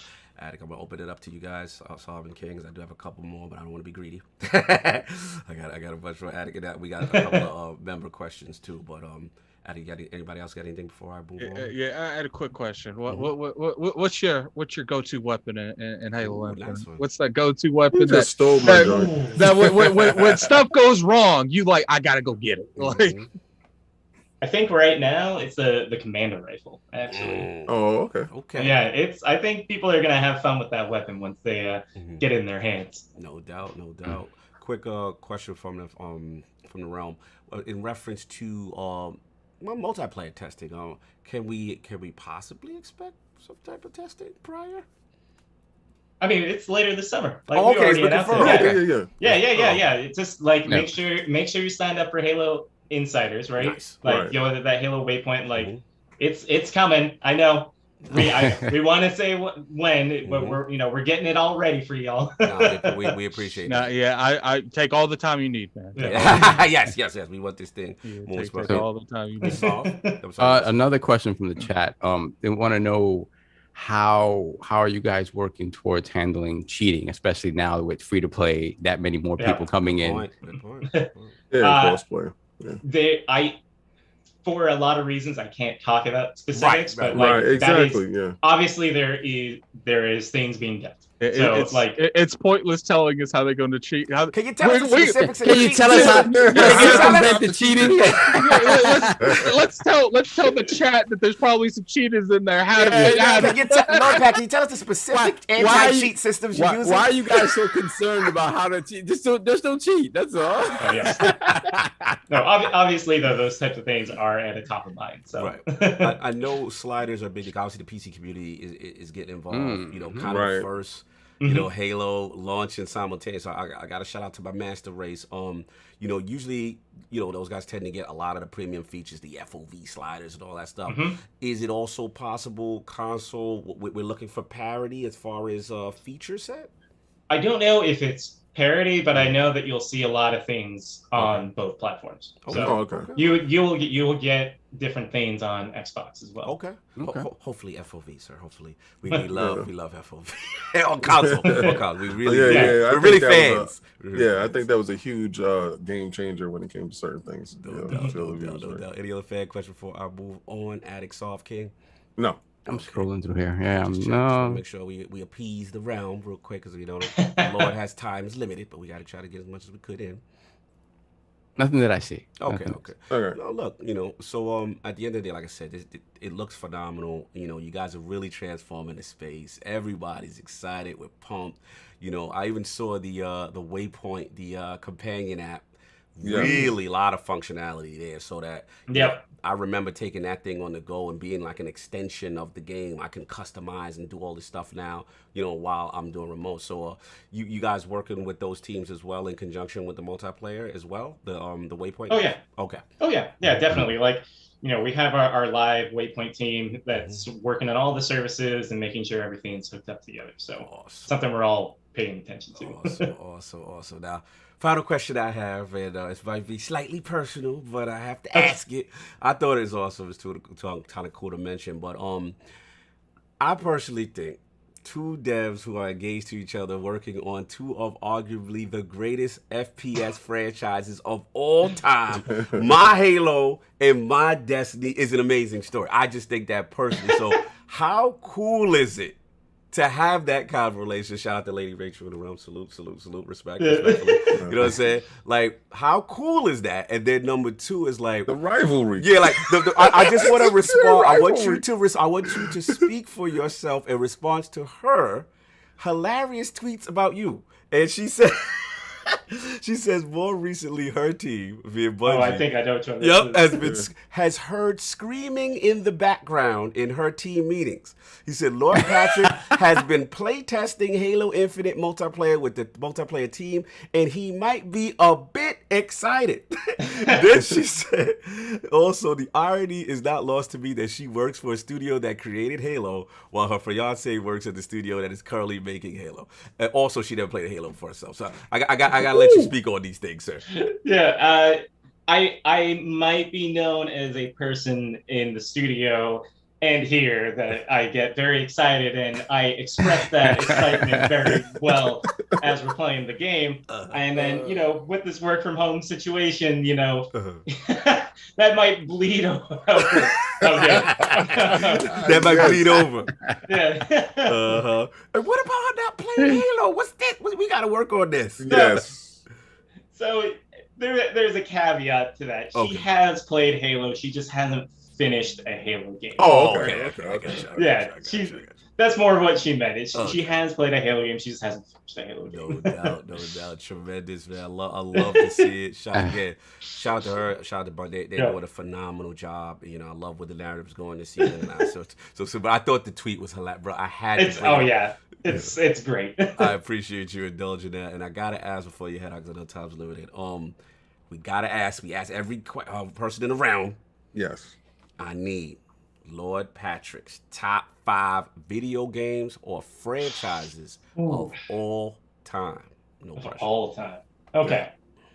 Well, I'm glad that you said franchises because that definitely helps. Yeah, that's it. I mean, like Halo's definitely down there. How can it not be, right? Okay. So we got Halo. Yeah, we got Halo. I'm going to cop out a little bit and put Star Wars as a franchise. Okay. I mean, I will put, you know, some key Star Wars games for me, but like, so like Rogue Squadron, was a game that made me want to get into games. I even wrote a letter to Nintendo and they responded. I'm like, this is what I want to do. Jedi Outcast, Galactic Battlegrounds, Knight of the Old Republic. Jedi Outcast. Oh yeah. Yeah. Republic, of that. You know, Republic Commando, Battlefront games, you know, Jedi Fallen Order has been a great recent Star Wars game as well. So like, there's a lot of good Star Wars games that are close to my heart. Nice. We got Halo, we got Star Wars games. 3 more. So here's a little bit of a curveball. A game that really like stuck with me long after I played it was Inside. Let's go. Let's go. Here. Yes. Play Dead. Salute. Game was amazing. Great atmospheric storytelling. Amazing. And to be able to tell a story without saying a single word and having all the gameplay mechanics in the world, like it's something that like I think about all the time. Are you excited for Somerville, sir? Yeah, I am, and also Play Dead's next game, which looks like it's going more sci-fi. Yes. They haven't shown much, but like I want to see more for sure. I'm so glad you mentioned that. That's 3. Yeah. 2 more. All right. I think I'm gonna have to actually go with Breath of the Wild.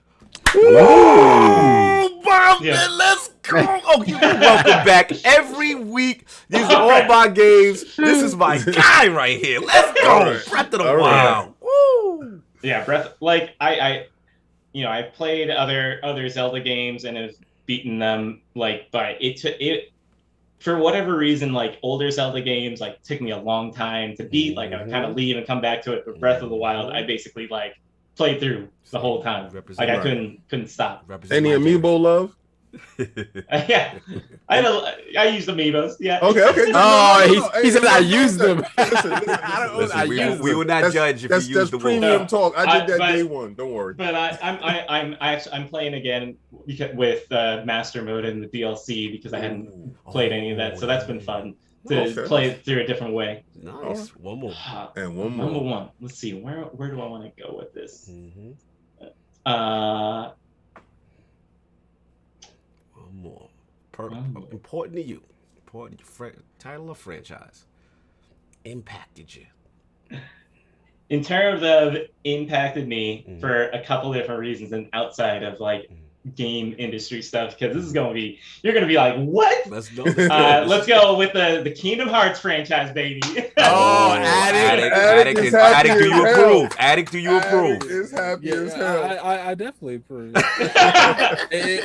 You know what? It makes up for that Breath of the Wild song. No, listen. When that came into Game Pass, that opened up a whole bunch of stuff. I love that. Kingdom Hearts love, shout out to Addict. So now Kingdom Hearts gets the cosign because it went. Because Game Pass. Yeah, you know how Game Pass do. Yes, you know, Game Pass open is up to everybody. Oh, it's such a flawed, weird franchise, but yeah, I love it. It's a weird franchise, but it's like it's a good weird franchise. Yeah, no doubt. All right, and give him the last question. Final question. Yeah. Favorite console of all time, any generation. Oh, my heart is on this one. Let's go. He's thinking. Eddie, yeah, all generations. You can only have one. Yeah. The one that I think was most impactful to me, Yes. thinking back, I think is going to have to be the GameCube. Oh, I did not see that coming. The Rogue Squadron.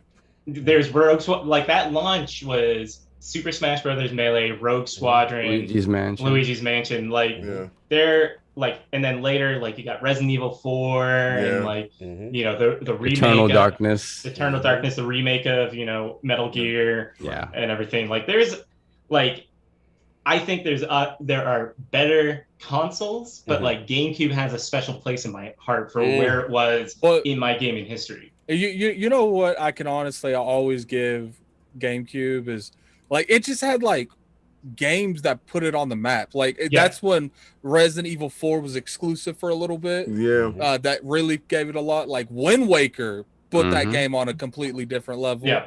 And then I think what really sold that game that they've never done since because they know better now is they did that Legend of Zelda Collector's Edition out the gate. Well, I don't think it was out the gate, but it might have been out the gate. I think you did get it when you got that console. Like, but even if it wasn't, like the amount of value, the Ocarina of Time collection, the Ocarina of Time, the Master collection. Like the amount of value that was in that was insane. And to this day, people want Nintendo to do that again.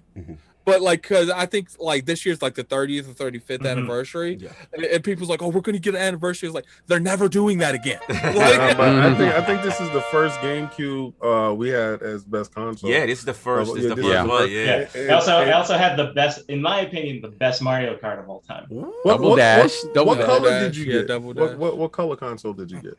Purple, because that was all there was at launch. Yeah, it was GameCube was a solid addition. Like as far as Nintendo, I think the only one that beats the GameCube is the Switch. That's right. Yeah, I don't know. The N64 was good too. We're not gonna do that. Switch coming in hot.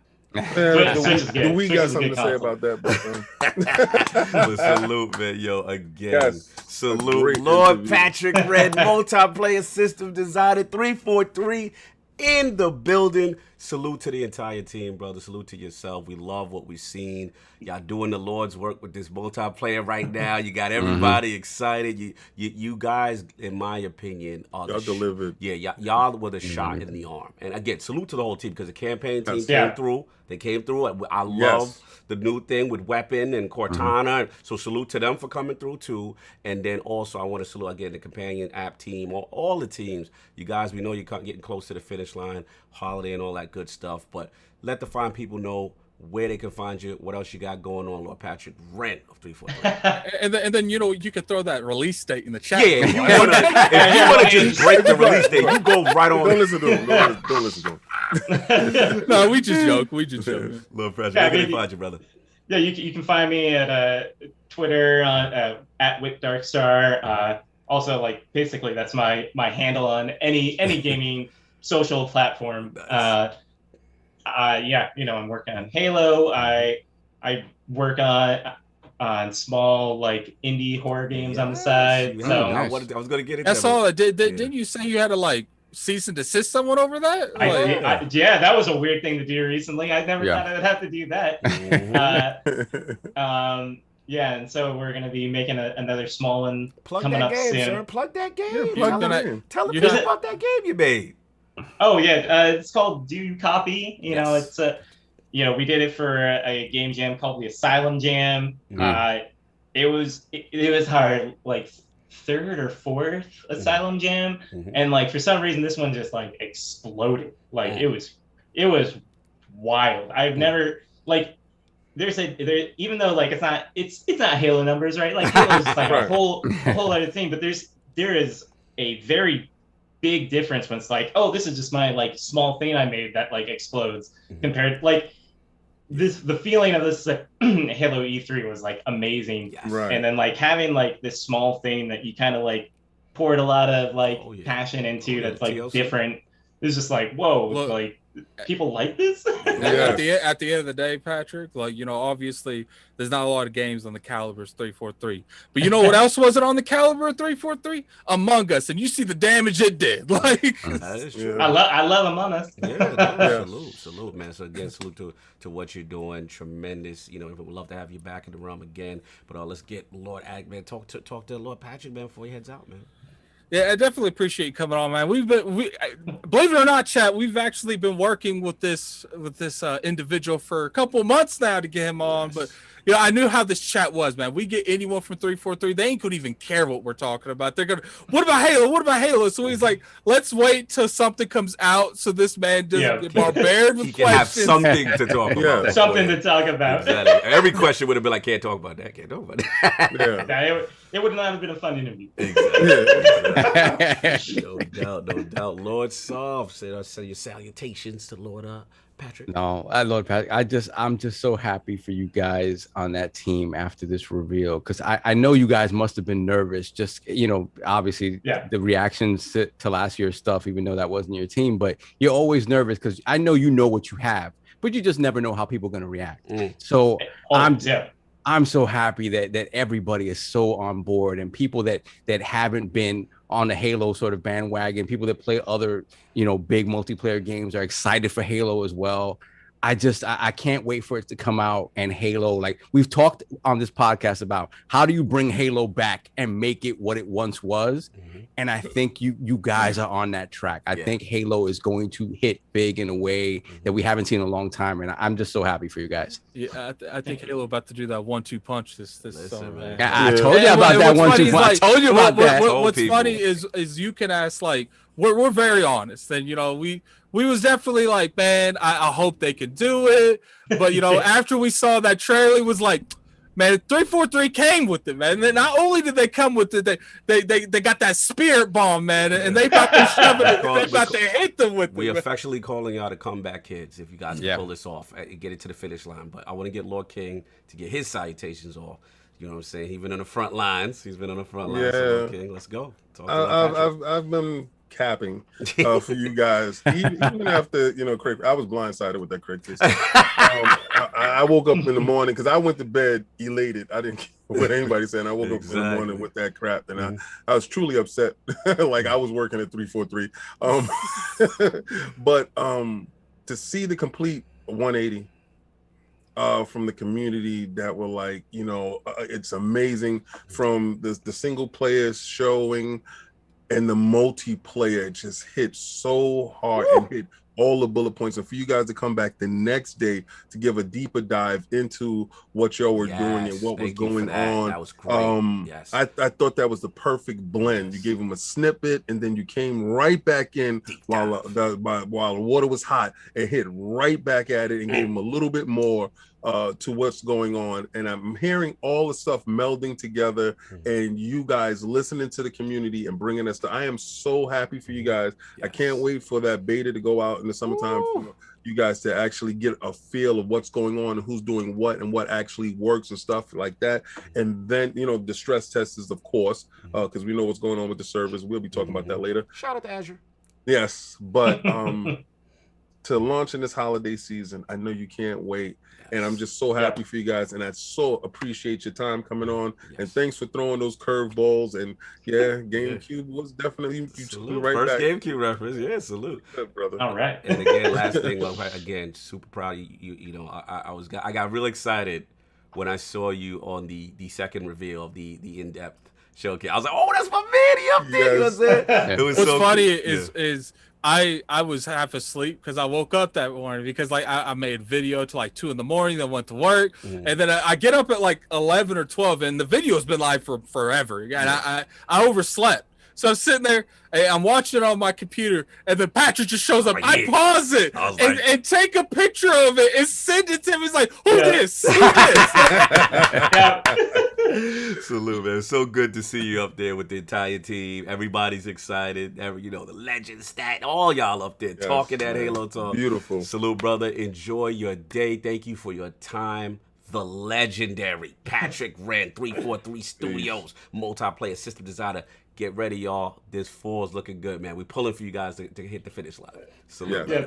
Thanks for having me on, everyone. It was great talking with all of you. You have a good one. We got super chats and work to do. Yes. So definitely, you have a good one, sir. So, if you want to get the super chat, sir. Yes. Let's hit these likes. We have over 700 people in the chat. Please hit the like, share it out. Patrick drop some gems. Exactly. Tell them to watch it from the beginning. Yeah, man took time out his day to hang with us. Yes. So make sure y'all send some love. Thanks, love, Pat. Yeah, definitely appreciate it, Patrick. So, We got, but yeah, ready? Yeah, ready. We got Black Ronin, 357, $5 super chat. Can we expect to see Halo / Doom / Wolfenstein / Prey armor or weapons crossover at some point? We asked that question. TBA, I guess. Then we have Gerald Mack, $2 super chat. ILP Absolute Superstars. Thank you, sir. You as well. Then we have Iron Mike, $5 super chat. Shout out to the Sega Nomad. It was Nintendo. It was the Nintendo Switch of the 90s. Basically. That's what it was. Then we got Squirrely Dan 82, $10 super chat. Sorry, I'm late. Gonna start to watch from the beginning. I have finally arrived at the East Coast. Can't wait to get into this podcast with the greatest podcast in gaming, bar none. Yeah, shout out to Thank you, Squirrely. I seen your message on it. I've just been really knee deep in work lately. Then we got Brett Bingham, $5 super chat. Question for Patrick: will we see more historically themed helmets like Viking or Crusader helmets? I think there's a great chance you will. I think you can get that armor. And I hope they do, you know, like you said, you know, I'll be able to purchase a little bit something in my Yo, I mean, to me, with that. if this becomes big like that, like we could expect, are we gonna see? We'll see that concerts in Halo, like. I think so. I just saw some stuff in Fortnite that I don't even like Fortnite, but they're doing this invasion thing right now. They thought they would have got me with the Marvel thing. I know they got COG with that Marvel thing. When Surfer showed up, but they didn't get me with that. But this invasion stuff looked really bonkers, and I was like, "What the hell are they doing?" It's crazy what they do with that game. Yeah. Black Ronin, $5 super chat. Halo game. I need this plastered around all the commercials and tweets that go out now. Oh yeah, that was a classic. I was thinking about clipping that one. I was thinking. No, we can't clip that. No. Yeah. Big Cloud Gaming, $5 super chat. Smash that like button. Salute to the lords of the realm. No doubt. Thank you, sir. Man, I saw those questions in that chat, man. You guys really like. Let me just Addy, get them, please. Like, yes, please get them. I get. Realm, we gotta give y'all smoke today. You guys get excited when we have developers on, but here it is. The realm of the realistic value is we can't just ask. Like, obviously, we asked a couple questions because I felt like it wasn't too out of the realm that maybe they could have answered, like the assassination thing. I didn't know if he could talk about that. Right. I felt like that's something that he might be able to confirm or not. But like, man, I saw people like, ask is 343 making a new IP. Yo, it was wild. Read my super chat because I asked some. They shot their shot. I respect that. You respect shot. And then we got to handle Solve later. Like, I respect Solve. Solve does it smooth. It's a joke. It's a joke. You know, I don't give a rat's ass. There you go. That's how you handle me. Just leave me alone. You, sir. Shout out to Gerald Mack, $5 super chat. The Lord Sovereign, aka the most thought-provoking, super professional. Thank you, sir. Hold on, let me address someone real quick. I don't really. Eternal Umbra, note to self: don't send in super chats asking any guests everything ever again in the future. We literally made a disclaimer before we start the interview that at this point we're gonna cut off super chats so we can focus on it. That's what that is. So the super chats while the guest is here, we have to respect the time. It's very limited. So it's no disrespect to you. We have to read that after. So please don't take it personally. We only had them for a certain amount of time. We only have them for a certain time. We try to get the most information for everyone that's involved. And you watching is fantastic. You can send a super chat. We're gonna read it. We're going to still read your super chat. We just have to value the time because interrupting the course of the interview with super chats will never get the interview. And if you do send something through, we're seeing the super chat. Right. If it's something that we find that we didn't think about, or somebody here says, you know what, that is in conjunction with my question. Bless you at it. We will definitely ask that question. But read it to anything specific that can't happen. Or something like Sav and Attic was saying where we know they are not going to be able to answer because beforehand we are told, not that we're asked, what are we going to ask? them? So you see what I'm saying? So we have to fall in those parameters. So we have to be ridiculously professional, guys. A lot of people will ask ridiculous questions like what IPs you're working on in the dark, right? Like, excuse me, damn well you can't answer that. So we won't ask that. Exactly. Continue, so I just had to address that. So we have another one from Eternal Umbra, but this is what we're talking about right here. Yo, morning lords, Patrick, what's the chances of you guys giving us themed armor for other franchises, gears? See, you asked that. We did ask that. We did ask it. When you ask about something like Metroid, that's a whole nother thing. Exactly. You talk about an internal studio like that Gears up. Okay. Exactly.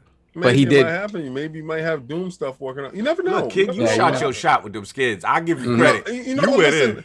I really want because I've seen the level of customization per people right now. Also, there's other people that don't grind a whole season that can't do it, like get 50 headshots here. And you coming from work, but you see Attic wearing these great clothes. I want to participate as well. And I want to flash some cash. So I want to buy some stuff. So it doesn't affect gameplay. Please allow that to grow. And I think in that ecosystem, it'll be available. I tell you guys this: if you look at every other really successful free-to-play game, the way they evolve the world is what keeps people engaged. So if you think about what other games have done, Halos, they're not dumb. They obviously realize he said it. We look at what other people are doing and what makes sense.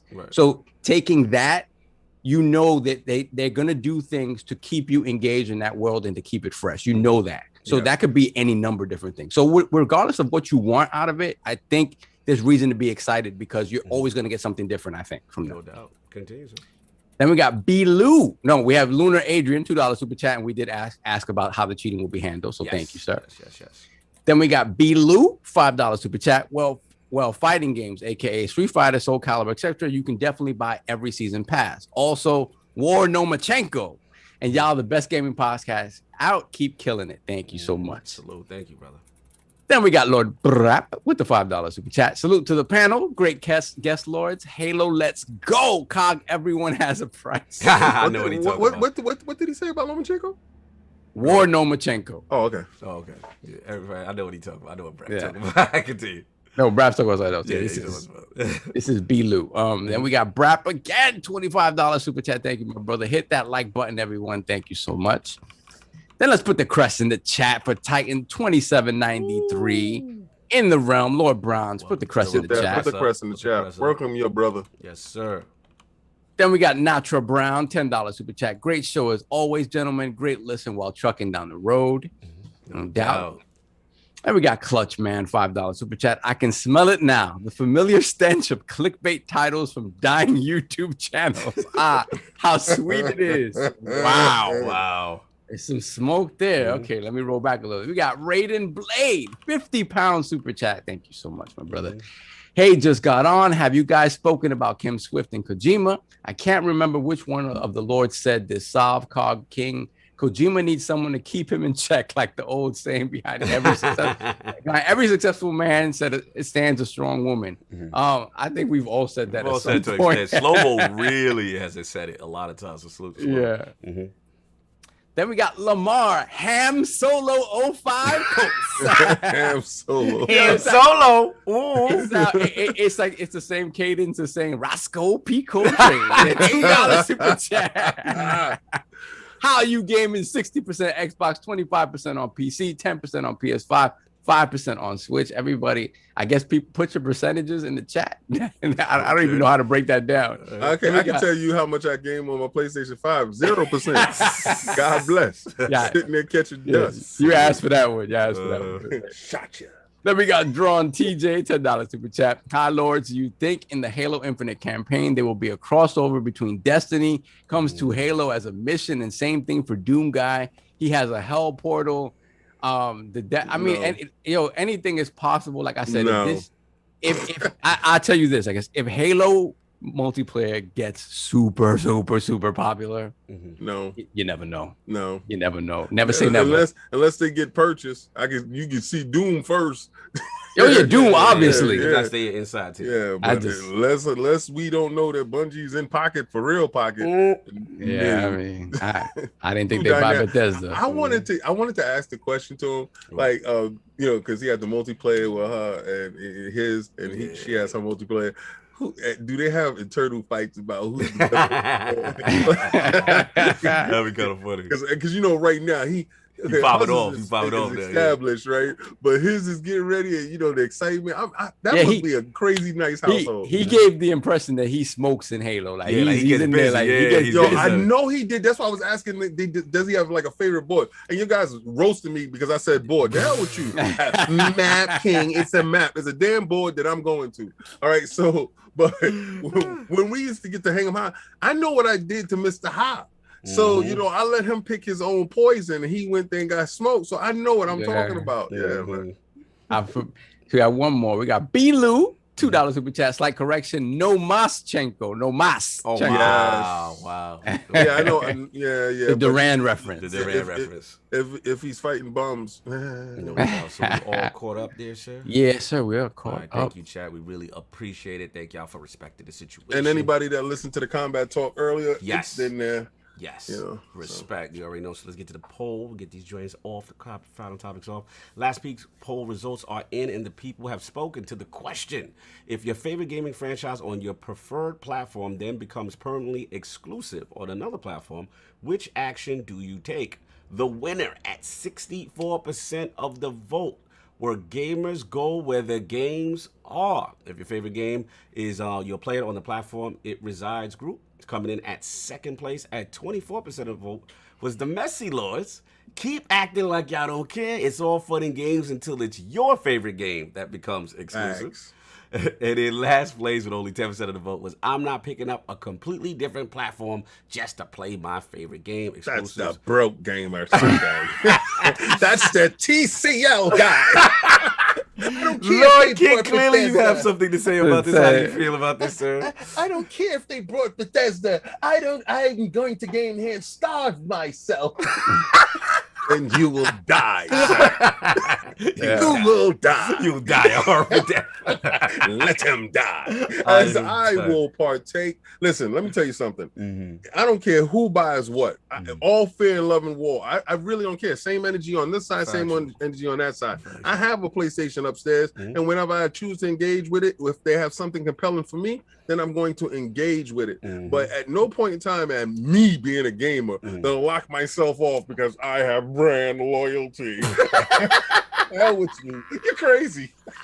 Oh man, shout out to the realm and everyone who participated in the poll. But we got a new one coming at the end of the show. Let's get to these topics. Let's fly through these. These should be quick hitters, so everyone should be happy today. So Lord Sov and Lord King combo deal seems like what's going on with y'all. And Sov, maybe what Queen Sarah's just talking about Windows 11. What's going on?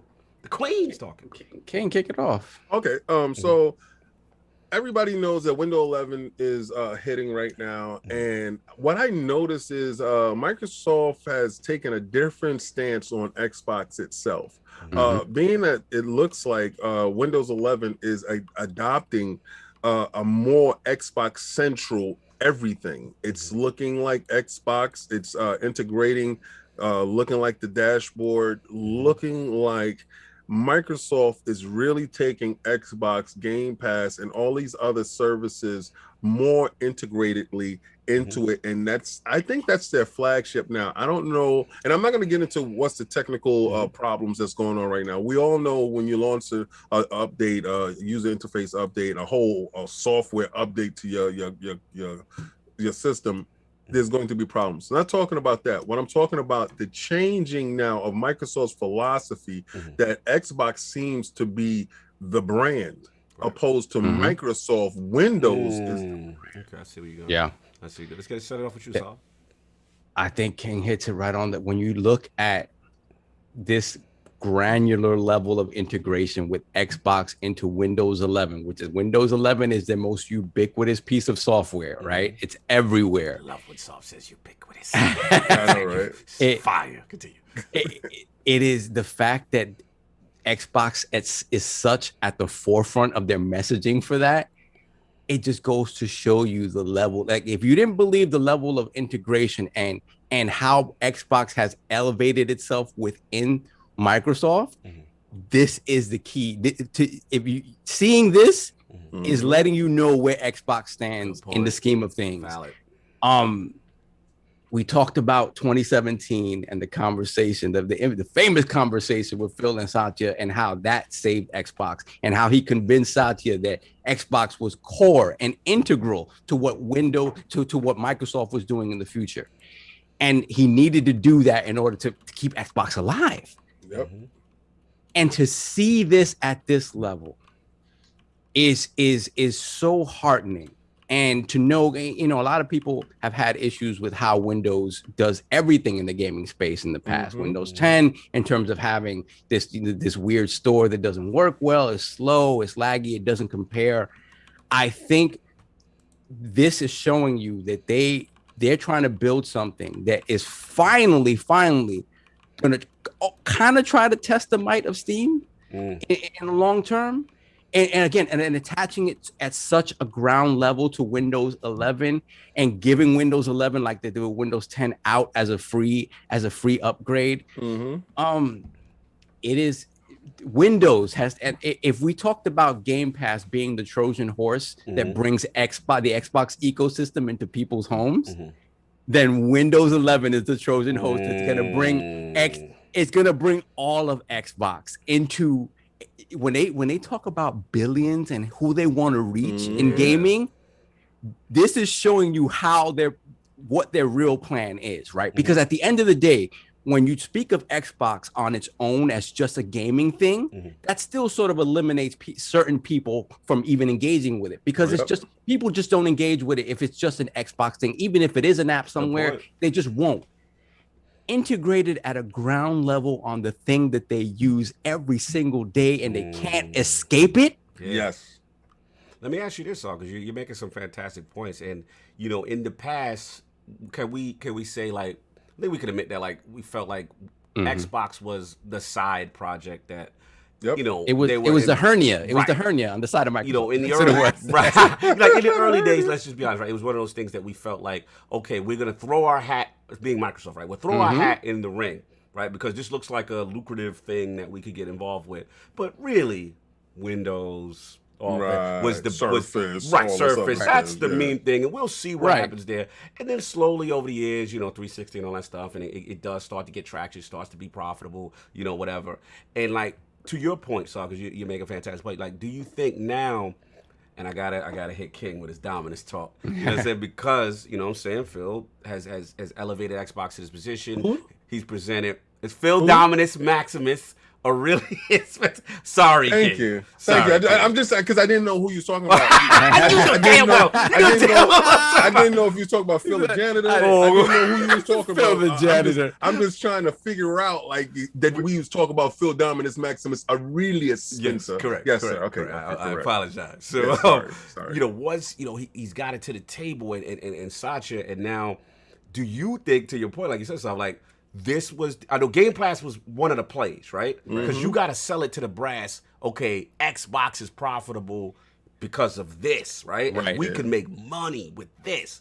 But now with this window, do you think like this is the ultimate play? That this is truly I think when we talk about that conversation that we'll never know what happened there, I think this was always the conversation. Like, okay, let me show you how what I want to do with Xbox at the level where Microsoft reaches everyone is going to affect this, right? And I think this was always a conversation. We just didn't think about it because, they hadn't talked about Windows. My assumption, honestly, before I heard Windows 11 was that we'd never get another numbered Windows again. That it would just be iterating on 10 and that's it. So the fact that all of this is in the pipeline and it's like I said, it's integrated at a ground level to such an extent that this to me this was the actual conversation, and this is where Satya was like, man, all right, cool, let's go for it. So, how much money you need? So out of curiosity, you guys are talking about conversation, this, conversation that. What is this conversation? Because I wasn't here. The conversation that Phil had with Satya when he had to prove to Satya that the Xbox brand, in 2017 when it wasn't doing too hot. And that the Xbox brand was going to be core to what Microsoft wants to do in the future. It's probably easier to win an election than it is to win that conversation. Yeah, it's just like you got it. Like he must have been like a wordsmith genius. Oh, Phil is great at using the words. But the thing about it is that he had to convince the man that okay, everything that we've been doing to this point, throw that out the window. He had to sell him on something brand new. Yeah. That hadn't been done in the game space before. And he knew it was going to be a lot of money that needed to be spent to get it done. Good point. Good point. And could have easily said no. Imagine he must have been so good because they buying companies for $7.5 billion. But how wonderful is the genius and the planning behind this individual, right? Because to get not just only to get the brass to be like, okay, cool, we're gonna green light that Game Pass thing that you're doing there, to get the brass to be like, from a ground level, in our main business, we're going to make sure that it's integrated to a point that is so intuitive that when they pick up their phones and they're using that app, the Game Pass app or anything, that there is no change from when they interact with us. Now, it's no longer a you, it's an us now. Right. You understand? Like, because when you turn your PC on and you load up Windows 11, is it your Xbox dashboard or is it your PC dashboard? Or are they one and the same? It turned into a synergy of minding, and it's no longer like you said, a hernia. I'm just thinking about a painful situation.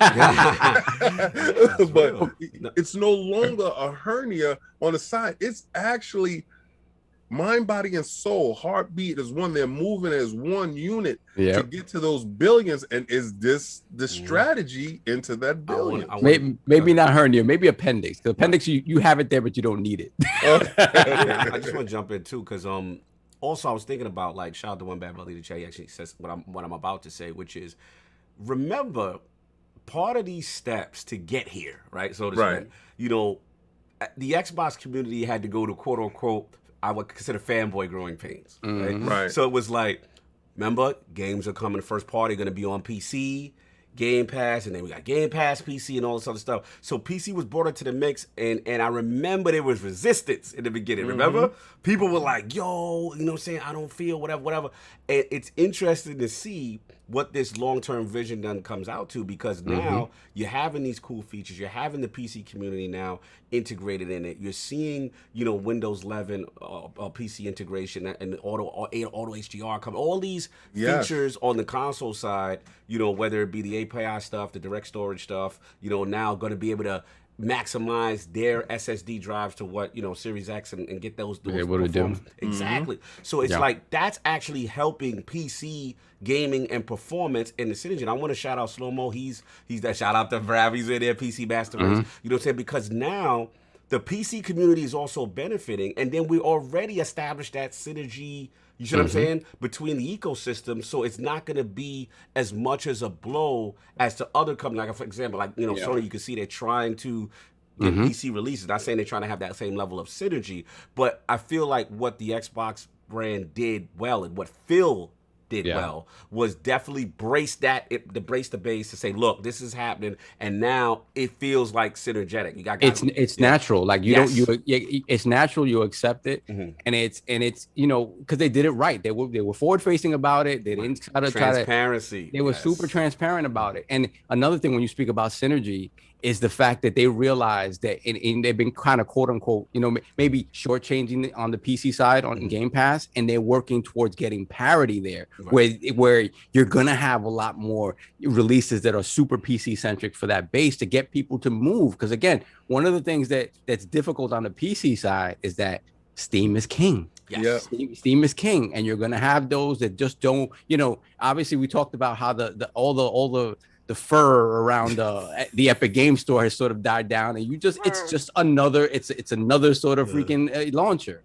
So I do have something, because I gotta go here in about 10-15 minutes. Okay. I do got something that me and King need to talk about. Let's go. So King, how you feel that it's rumored that Ghost of Tsushima is having a standalone expansion now?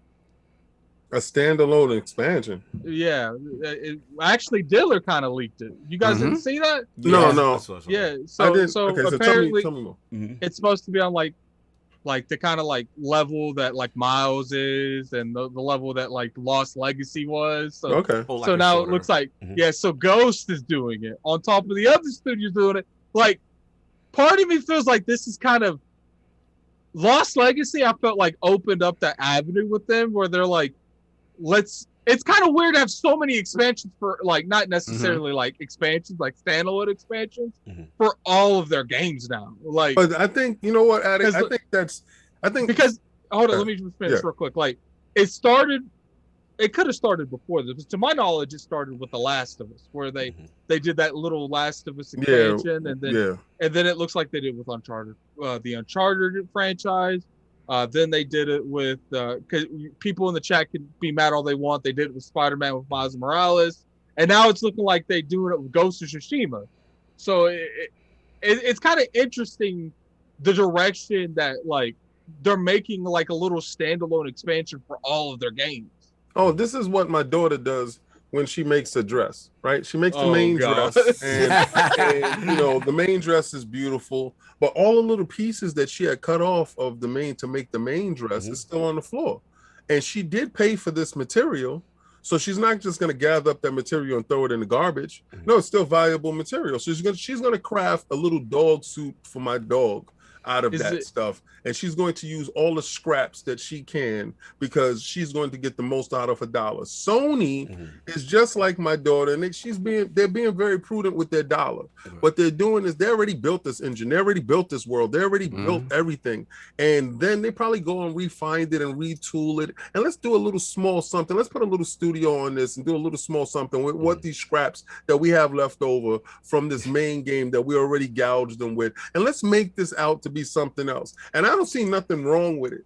But again, that's something I won't partake in, because I feel that if it's not priced right, I think you're doing yourself a disservice. What do you think the price is going to be? It should be $39.95, but being at that, probably going to be $50. Yeah, this is what I'm saying. But being that they're at the $70 range, now you have to scale your money back to, like he said, $49.95. I don't remember. Was Miles 70 at launch? On the No, I think it was PS5? 50. I think it was 50. It was PS5. 50. Right. PS5. Oh yeah. It was 50. This is why. But had their games never made that $10 jump, Right. Miles would have been 40. Right. Mm. Actually, You understand? Y'all throwing me off. I thought Attic was going to mention with Ghost the rumored of being Of it coming to the PC. topic Oh about no, it I coming know. to PC. We go. No, that we're gonna talk about that. That's what I thought you did. I was like, oh, We he's can't- going to transition. We can't be Yeah, talking about Oh, that. the Like, fact that it's definitely coming yeah, to PC. That has that been So confirmed? wait, so Has that so- been confirmed? no, it's not confirmed. Not But I confirmed, mean, so what was it? The only on who said PlayStation it? logo was removed from. Yeah, they took that off. But right. why So not, they though? said that they were doing a complete sort of rebranding, right? And all the ones Yeah, moving forward, we I'm going to have rebranded that. all our stuff to But PC. it gives them that leeway, so they don't they don't have to keep answering that question. Studio, Like you man. said, it's So- Well, this is what happened with Spider-Man, right? Did the logo? Yes. Okay. This ain't nothing new. Listen, if y'all ain't seeing what they're doing, you're foolish. Like, So all right, they what- date you in the beginning. They get you to think that you're exclusive for you dummies that want to be, we're exclusive. Nobody else. You're going to be all over the place. Once we made all the money from you, and it's not all of you, it's only like 2% of you that's actually. You know what's probably happening? No. PC You're money. probably having Ghost of Tsushima and the standalone. They're gonna bundle those together to charge $70, Mhm. and that bundled service is going to be on PC as well. Mm. It makes So- sense. Makes sense. So part of me is like, if they're putting, because obviously we don't know. I like think we it's $89.99 if they do that. I don't care. what you 89. say. No, stop. I don't care. They don't care about. Listen, they're gonna get the PC dollar. Mm. Like they gonna get your dollar, and it's gonna be in the Epic store. So y'all gonna be mad that it's. I can see it all So, already. We so with the there's been a lot of stuff going on with PlayStation. There was It that has? there was that. Oh my gosh! Apparently, Demon Souls was caught in the PlayStation 5 directory or something like that. The store. PlayStation The 4. PS4 directory, Yeah. and The they're PlayStation saying 4 directory. yeah, they're saying that it could just be like a port up of the PlayStation 3 Funny version how, for Do, PS4. do we think that though? Like, go I around, mean, do we if you think that? if you look at Demon Souls, besides the layer of gloss I that it asked has for on a the yes PS5, or no question. yeah, it could come easily. It easily come to PS4. Like, What about easily. you, Cognito? Do you think it could come to the PlayStation 4? I wouldn't be surprised. Why, I told you October. I wouldn't be surprised. You know, it seems a lot of the cross-generational stuff was, has been coming out. Well, slowly. see, I would normally say no, Mhm. but then that Godfall just be looking at me down the face. Yeah. It's like Mm, And they, then- they have too many games that Right. they came out there as far as their marketing to sell the PS5 that they kind of low-key said this isn't possible on last gen hardware. And we And And now all those Yeah. games are coming But to the thing PlayStation is, 4. the thing is too, we also have to factor in the fact that there is. I know we turn this into a PlayStation discussion, but no, the PS5 shortages, right? The fact that consoles are still, they're selling out, but they're not in abundance to where everyone really has one. So, Yeah. are you really going to be profitable by making it next gen only in these type of conditions, right? So that's another factor that may get them to shift quicker and say, hey, we still got to rock this cross-generational flow. See, but the a thing little is, longer. I think, and shout out to Colin Moriarty because he's always saying this, Shout out to and Colin. it's true. Mhm.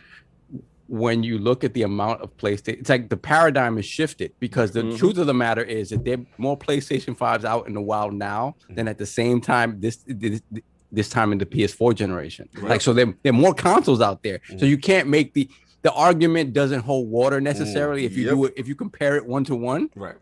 So it's just the fact I think that it's just it's change smart the leadership. business. It's smart business. It's Jim Dance Yeah, Smooth yeah, Ryan change the leadership. doing Change the his leadership. 1-2 step on you. Yeah, I mean, I told you before, he's a money man. He's the numbers dude, and you guys can sit there and say what you want. I don't care. He don't care what you want. Y'all can put all these petitions up to get him out of there. He's not going nowhere. everything they're doing is smart business. The only Yes, he's doing to great me, business. the mistake that they made was not being forthcoming about it Right. and just having to Why roll would he back be? everything to say. And No. all he's doing, he's not going There's a- back on anything he says. His answer to everything is, I don't see why people are mad at this. Not acknowledging the That's fact that he business. said That something he said totally something contrary But before that. Sovereign, The- why would he? But the problem is, the Not problem having is, to go King, through this. It's not. He's It's not not going that to he. anything. It's not that he. He's not going through this. He's not going Well, through anything. the thing is though, King, he didn't come out and just not state nothing. Right. He came out and set expectations that wasn't realistic. Correct. Like, Correct. so it would have been Because different he- but hold up, it would have been different if he never stated anything. If he just PR'd his way out of every paper box he's ever been in, but Right. he hasn't. Like, he made definitive statements, and he put his flag in the ground when he knew that flag was 20 feet back. Like, Well, who was that for? That was for the apparently- initial. That was for the initial buyers, right? Mm-hmm. All right, so they already caught. Everybody got? You got? All right. So now that you got, we gonna switch this up. All right. Yeah, so but for you all can't you tell do, your they whole did- base did- we only yo, believe in but- generations but and that he don't. told. So what? What you Where did mean, it so go? what? That's Where did it lying. go though? Where did he already knew y'all? Where'd it go, though? Yeah, but you're listen. I understand what you're saying from a Right. bottom line. He don't care because Yeah. you big guy. I get what you're Right. saying on a cutthroat corporate business level, Right. but with actual communication and transparency, You know what you, I have, like? what's- you have pissed what's off funny- a base who thought that they were getting a console for these types of experiences, And only you know- to find out that it is actually being shared experience with cross And, generation. you, Listen to you know, this. hold on. Let me tell Go ahead. you something real quick, Mhm. King, and I'll give it to you. Mhm. The craziest thing about this is a lot of people are trying to compare this to like Phil Spencer quotes he's done in the Nah. past. Right. And like the funny thing is, like, every time people has said Phil Spencer lied about something or he misspoke about something, it's always out of context. Like Yeah. for this dude instance, is an actual fact. for Like, instance, when it came to we don't consider PlayStation a They're not. competitor, he Right. was talking about cloud services. He Yeah, wasn't even but talking about the game. they aren't they aren't a competitor. It's these dudes that think that. But back to what Jim does, right? Jim does not care. Hey, all I right? wanna talk And- about and- this. And I don't care what anybody. We believe in generations. Yes, so what? This is ammo for you guys to sit there to believe that stuff can't be. Is it SSD? The SSD is you guys that's running around here thinking that you are superior, and he's just showing you. Stop it. But you want to continue with this argument, and every game is going to be shot down. I hear it now with the Ratchet Killing. It can only be done in PlayStation 5, but soon you will be fooled into it again. I don't think. But my thing don't think is that Ratchet's why coming are out. you mad at people for being mad at this? Like, No, they he should lied not to be. them blatantly. No, okay. Why so they can't be upset? Let's say Like, this, right? to be honest with you, King, I don't like being lied to. Do you? Because like the way you're talking, Like, I'm you not being cool with it, lied yeah. to. Like, they just Yo, gotta eat it. That's I'm it. not being lied to. That's the whole thing. They see. You can tell when somebody's lying to you because and then it takes one time to get lied to, right? Then you look at it. If you don't do the quine eye at that dude, the next time he opens his Two mouth, times shame that's on me. I know, that- right? yeah, Shame on me. That's on you. All right, so now this is the third, fourth, fifth, sixth, seventh time he done lied, and y'all gonna sit there surprised. I'm gonna have to. Listen. I'm gonna have to look at you sideways from now on. Right. Like, So I've been who's- looking at him sideways. He ain't doing nothing that I didn't expect. I'll He be right didn't back. do Yeah. anything that I didn't think was gonna happen. But okay, to the point of this, right? When are y'all gonna stop with it can only be done here?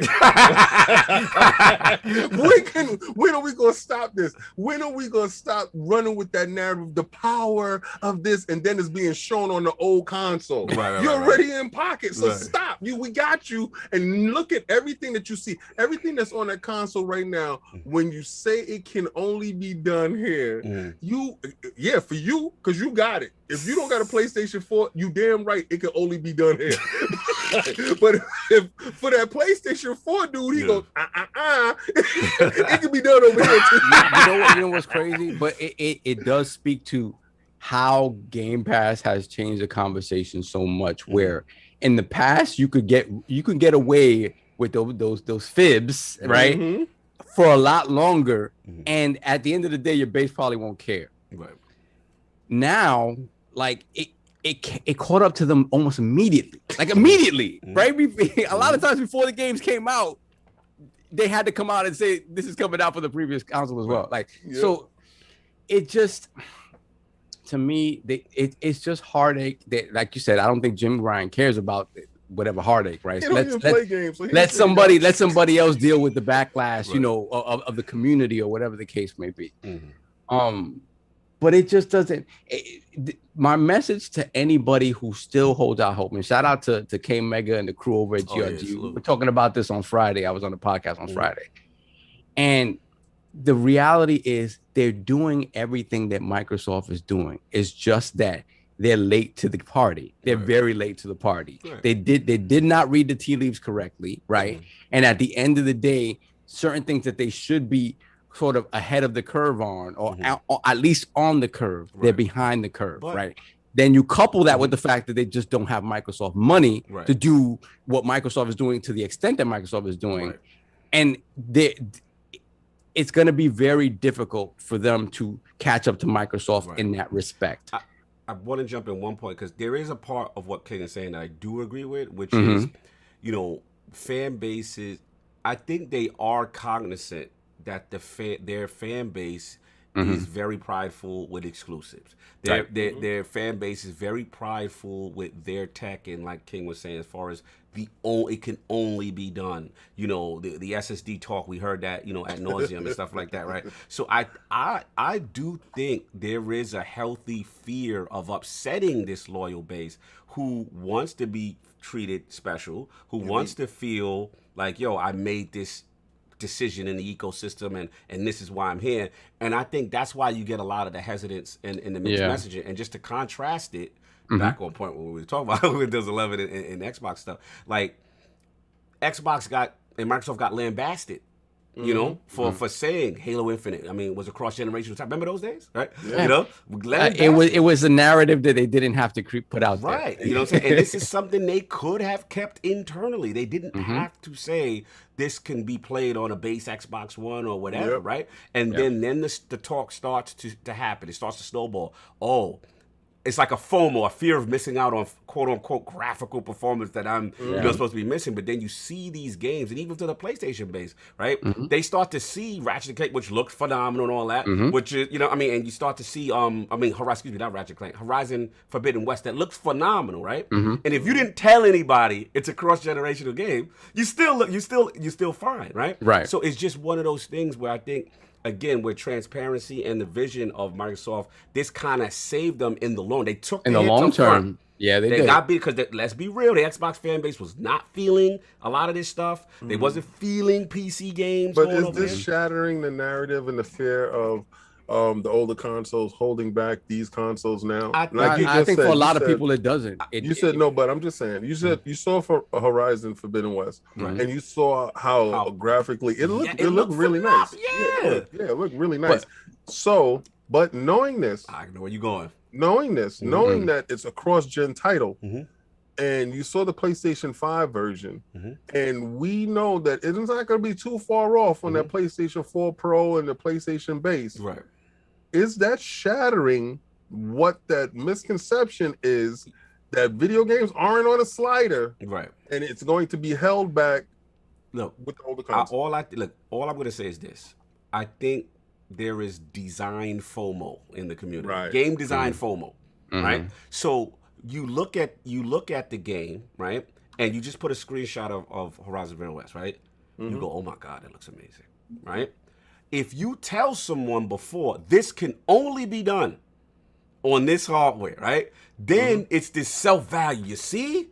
This is what holding out and not cross-generational does. So you create this FOMO, and now when the truth is revealed, you're hurt because you conceive this to be some godly thing that can only happen in one place. Whereas the other company told you, yo, that right there, this is cross-generational. This is going to be played all these different places. And I think the gaming community sadly does that to themselves. They put themselves in these positions where they hype up something that is just so outrageous. I think it's only the console space. It's a console thing to make themselves feel value on their perceived purchase. See, I made the right decision because this could only be done on the platform I bought. You know what I find funny, because this PC Master Race crap that shout out to them though. Yeah, this is these dudes. Wow. Y'all are not masterful at anything.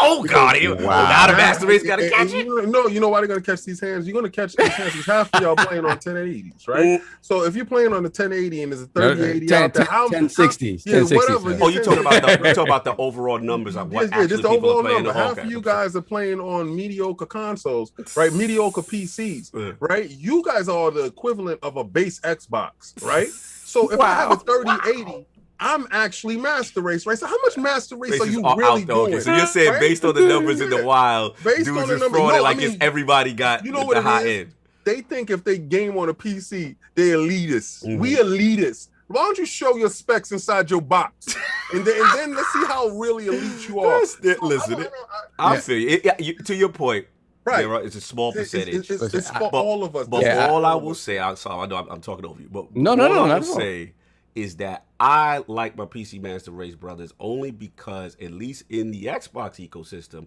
we could rock. We got synergy. Oh, you got the crossplay. We got the thing. We got, you know what I'm saying? Like the beauty of this Windows 11 stuff is synergy. The magic, the marriage. Right, because let's be Marriage. real, in the past, it wasn't necessarily there. Like, oh, you could do this, but you can't do this. We can't really play together. We can't. Now it's like, yo, this vision, shout out to Queen Sarah, you know what I'm saying? Yeah. She was out there on the stage, you know what I'm saying? Salute. And I love this because now I feel like, yo, when crossplay comes out, Destiny and all this stuff, I'm truly going to play with these people. I'm truly going to integrate. I'm having that fun in Outriders. I'm having that fun in Outriders that it tells me who's crossplay, because I leave my joint open. It tells me who's crossplay. So if he's coming from PlayStation, he's coming from PC, wherever the hell he's coming from, we're all interacting with each other. And this should have been like this from before. I agree, and I like it. Yeah. Right? Yeah, and I think Microsoft spearheading this whole champion, this movement for crossplay, that synergy starts and has always started with Microsoft taking that foot forward. Other people were resistant in doing it, and they had to bend the knee to a superior console. I mean, product, the product, which is the Fortnite, a superior game software. Fortnite made PlayStation bend the knee. Yeah, in that whole thing and transform that landscape, because remember, everybody else was doing it but these guys. So I think I love the synergy. I love where we're going. I think we beat this in the head. Yeah, we beat this in the head. So I'll get your point off and then we roll on. No, I completely agree. I just think anybody who thinks that PlayStation isn't going for that same synergy is not reading the tea leaves. And it's just y'all fooling yourself. You have to. Like if you look at, you know, what they're doing with deviation games and whatever that game is going to be multiplayer centric, whatever. I think they already talked about the Jade Raymond game is going to be some sort of living game. I'm going to tell you right now, I would not be surprised if those games are day and date PC releases as well when they come out, because they're multiplayer, and we talk about synergy and we talk about expanding the reach of that ecosystem the way Microsoft is doing right now. PlayStation has to find a way to do that, and they don't have the same avenue to do it that Microsoft does. How do you do that? These multiplayer centric games that, and I don't know how they're going to word it. Jim Ryan going to dance around this one, but it's day and date. I'm telling you, these are the games that'll be day and date. Maybe not their prestige AAA first parties, Last of Us, God of War, maybe not day and date, but these multiplayer games that they have in the pipeline, trust me. No, this is a good discussion. I love these topics. We'll just roll right into this because it's kind of synergetic with what's going on. And just wanted to talk about, obviously, shout out to 108 Dragon. I was on in the Dragon's Den with the bro, you know what I'm saying? Saturday, shout out to PK. We had a good discussion. One of the topics that came up was the what you call the FCR, the Super Resolution, solve that you know, greatly asked Lord that I forced Lord Jason Ryan to answer ahead of time. That was one of the highest hit questions solved. It very smooth, sir, very smooth. But yeah, we heard that's out. This DLSS, you know, kind of competitor, and just being able to get a little bit of more performance out of, even all the way back, you know, saying to the OG Xbox One, you know, console. So that, and then I don't know if you guys heard the it seems to be like the Series X server blades may be in the wild. Now, Microsoft being not officially said that they've, you know, adjusted all the server farms to, it switched over from the Series X, from the 1S to over the Series X. But we're seeing reports, shout out to Clobril. He had a great tweet out in reference to some of the things he was seeing on XCloud. He's playing Rainbow Six. He saw the 120 frames option. They're seeing the performance boost. Shout out to Lord Jess Caught in Windows Search. He was supposed to be on during these two subjects because he was going to give some insight, but he had some things he had to take care of. So salute to Jess. But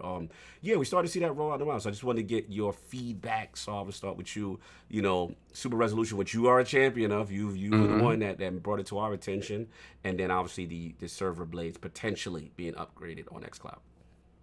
I mean, I think everything they're doing is looking for ways to improve the performance and fidelity and feel of the Xbox experience on whatever platform you choose to engage with it, by doing this stuff at the back end to really to have that experience be what people want, right?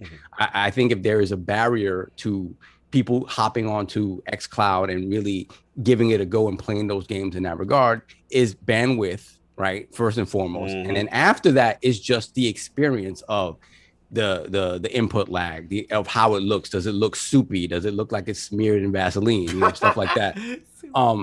And if you fix that stuff on the back end little by little, all of the stuff on your end that needs to be rectified starts getting smaller and smaller. And it just comes down to, okay, how do I increase my bandwidth in order to be able to enjoy this stuff that they're giving me on that end, right? So for me, it's huge. It's huge. And I think, again, we've used this word to death today, but it's synergy. It is how do you best give the best expression of your product on each of these different platforms that you're trying to get people to engage with it on. And they're doing everything necessary on each one of these levels to make sure that you get the best Xbox experience. And, the fact that the server blades are going out, especially as difficult as it's been just to get Xboxes in people's hands, the fact that they're doing this on this back end to really make to XCloud a much more viable option to more people. I don't think people realize the long-term goals they have with XCloud. I think a lot of people, it's coming out now, right? Like they're seeing it now. People don't really even still see it. Like I think XCloud was designed to work with 4G, but it was built on the foundation of 5G. And Bill still said as much. Like and until 5G is rolling out and it's standard, I don't think you're going to see their vision of XCloud until that day happens. I just tried to get 5G Wi-Fi inside the house. T-Mobile don't have it in my area. I have a lot of friends that is like the Japan area and stuff, and they said XCloud works way better there than it does here. Like. Let me ask. I'm sorry, so I'll finish your point. Just real quick, and so on the FidelityFX stuff, right? Yep. I'll just and we talked about, this is the first time I've ever seen. First time I've ever seen that the secret sauce actually works, right? Right. And the thing is, right now, yes, let's talk about how it brings down. Obviously, image quality isn't quite there yet.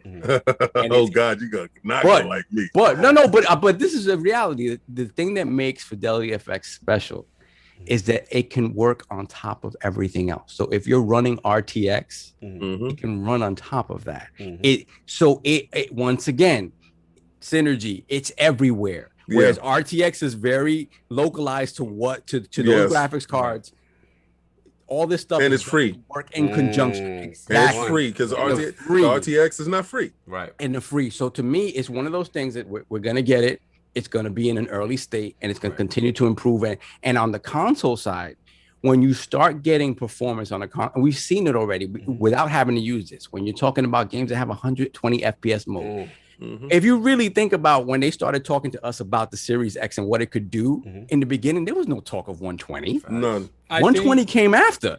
I think what you're going to see is when Microsoft, like a lot of people thought it was a joke when Microsoft says we want to reach 2 billion gamers, because currently how the market is, they can't reach 2 billion gamers because they don't have access to the markets that's only mobile. Right. And I mean, even PlayStation doesn't have access to those markets. So their goal is like that's why they're opening up stuff when it comes to Dragon Quest, Final Fantasy. They got all the Final Fantasy that are besides, the ones that we want, like 7 and 16. They're highly rumored that Persona is going to go in there. So like, sure, we think that they're getting these games for our demographic. They are, but they're really getting this demographic for these mobile markets that you can't get into without a mobile presence. They don't accept console markets. And that's when you're going to start seeing Game Pass really pick up is when XCloud is accessible in these regions, like extremely accessible. Yeah. And you're going to start seeing like thousands upon thousands upon thousands of new subscription. And that's when you're going to really see the subscription model go from like 30 million to like 70, 80 million. Yeah, Is when these people are added into this subscription service. I think that was like the byproduct of all these other subscription services when they hit an app and they got to that markets that they couldn't reach, you know, normally. That's you see the uptake there. Yeah. That FidelityFX stuff. Yeah, let's go. Yeah, what you seem to have. Let's go. Yeah, All right, so I'm watching have some Digital feedback Foundry. here. I'm watching Digital Foundry do the breakdown, and it was like they showed native and they showed FidelityFX. I said, okay, I can tell you in your infancy, bud, because they sitting there saying like they showing it 2 screens, and they was like, you see, it's really no difference. I said, no, clearly this is a difference. Right here. Clearly, if that doesn't matter to you, shout out to TCL. We had a chance to watch their television yesterday. Stupid while we were eating, and I do realize there's a complete difference. Like, I saw you up close. I saw you in your best light. Why are you comparing a burger shop TV? We in a restaurant getting burgers, and they happen to have a TCL, which was hilarious. Which was hilarious. Absolutely hilarious. They made sure that in my dining experience they were present, and and then I feel, you know what it is? It's adequate. It's adequate. And what I saw there in the FidelityFX, I have to scale back my expectations of it. Okay. Because what I was explaining that you won't be able to tell a difference from native to BS. Brother sees the difference. But again, that allows you to have more horsepower, more CPU power to do other things, to power the world in different ways that you don't need to max out and have 8K textures and stuff like that. So I understand where we're going with it. It's in its infancy, and truly later on with different iterations of it, it will reach its apex. But at this moment in time, it is adequate for what they want. But that's freeing up the horsepower and the CPU power to do those unimaginable things that we are begging for, those transformative things. They're no longer tied to sizes of textures, which eats up huge amounts of RAM, which takes up huge amounts of CPU power. You can change that into the CPU power of AI. AI is, from what I'm hearing from all these new developers and all these developers that we have, is where they want to change going forward in this new generation that we're in now. The current generation. We're in the current generation. We're not in next. This is current generation now. So the AI, we're going to see it as a huge difference, because remember when we was playing Metal Gear and they were doing things that we was like, wow, look at the patterns on the dudes. They changed their patterns up, particularly to certain things that happen in the ecosystem. I think that is where we're going to see a dramatic change going forward. You know where it's really going to shine, I think, even in this infant state, is Lil Man. Yo, god damn it, son. Yeah, no, I'll let you rock with it. No, you good. I love you because you be on point with your jokes. No, we're on the way. We're on the same way. You be on point, bro. I think Lil Man gets the biggest benefit. Because right now they're talking about 1080p is kind of the baseline where you can still it'll give you that resolution internally and be able to bump up what it can do on the in terms of graphical effects, in terms of frame rate, whatever the case may be. We might have to get a little man emoji. Which I it really just have him, with like a little series that's with the arms. I'm with it. Mr. Potato We Head. might have to get a little man emoji. Cause people been asking me, let me ask you a question. I want to ask the chat. Everybody that's down for little man emoji, put a 1 in the chat. Put a 2 for no. If y'all want to see, King, you got everybody saying it. Everybody. I posted up when I got little man, and they was like, where's this little man thing called? I think Neo Spark asked me. I was like, King came up with that. Yeah. No doubt. But listen, man.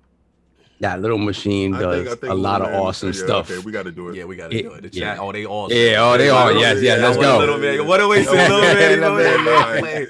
Everybody said what? Wow. Okay, we'll do it. We work on it. That little machine punches above his weight already. Yeah. And to give it this shot in the arm, it's crazy. I'm gonna tell you right now. Yo. Yeah. Listen, let me jump in because shout out to, again, I see 108 up in there. Had a fantastic discussion on the Dragons Den. Yo, subscribe to my brother, 108 Dragons TV. He's really putting it in, man. I enjoyed myself there. Shout out to PK. He was really dropping some knowledge on this whole, super resolution stuff. And again, the games haven't implemented it just yet, but the fact that they are talking about it now, this is something I've seen, again, Lord Jason Ronald, who was up in the realm when Solve asked him, this was something super excited about it. You know what I mean? And I think, like King said, anything to me that you get to eke out more performance excites me, especially early in the generation. Yes. You know what I'm saying? Because let's be honest, dev kits, tools, all this stuff, you're still learning as you go, right? You're still maximizing. So to hear this stuff, to see the excitement that they're having about it is really cool. Anything that where you get more overhead to do other things, like and it being real and tangible, bro. Yes. You guys know how excited I was. Yeah. Xbox One. Remember the ES and RAM? the ES RAM, the cloud, and the cloud. Remember that? The cloud? What was your man name? Mr. X Media would come out. Yeah. He had like a blog. We'd be like, yo. Like 100 times the performance. Like, it's truly 5 times more powerful. And that with the cloud computation. But I wanted to believe. I wanted to believe. And then theory. And it was all out the window because when you tried to actually play that, the system exploded. So for it to be real and tangible, like I said, even in its infancy, and it's not super impressive in that way to King, where it's like, oh my God, it's game changing right now. But it's something that is tangible, and they're gonna iterate on it. The secret sauce is actually real this time, man. Shout out to Paris. He said to show them. I know we still rolling, brother. Salute to Paris with a joint. But it's exciting tech, man. I love this stuff. I get excited because no disrespect to the last generation, right? But it's just like, we felt they came in a little underbaked, you know what I mean? Like, I like those generations, like the 360, when you're like, yo, they coming in on par with PC. And it was, you know what I'm saying? And I love when a generation starts and it's already at the apex with what's current in the PC space. And now you can iterate, now you can do these techniques and doing all the stuff. And then we talked about, the prior topic before with Windows 11. It's just shaping up to this fun little generation of synergy with tech, and then these advancements that could push it, even further. Beyond. Right. Yeah. And the last point I'll say is, we all, as much as we were championing ray tracing, right? The reality hit where we were like, damn, look at all that performance. There's performance hit. Performance hit. It's like, damn, that performance hit. I don't know if I want ray tracing with all you bringing my frames down. So it's just cool, man. I love this type of stuff. I know, Saab, you love it. Yeah. You always ask these type of questions. King, we get excited.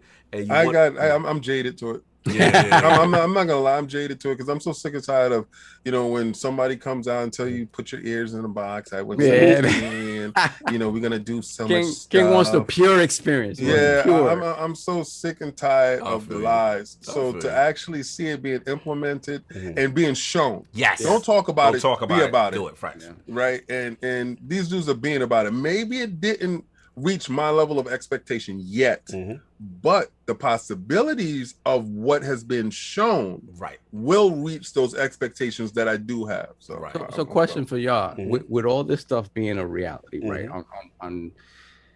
on all ends, right? Do I see a mid-gen refresh at any point, or are we not getting at this yet? I don't think so. I don't think not so. For the Xbox and not for the Xbox and the Series S. And I don't think so. I don't think so. Yeah, specifically there. Yeah, I don't think so, because like you mentioned, Cog, like you mentioned, like honestly, the Xbox One generation started 3 years late. Yes, I agree. That generation should have started in 2010. Yeah, they may be able to rock these boxes out for a while.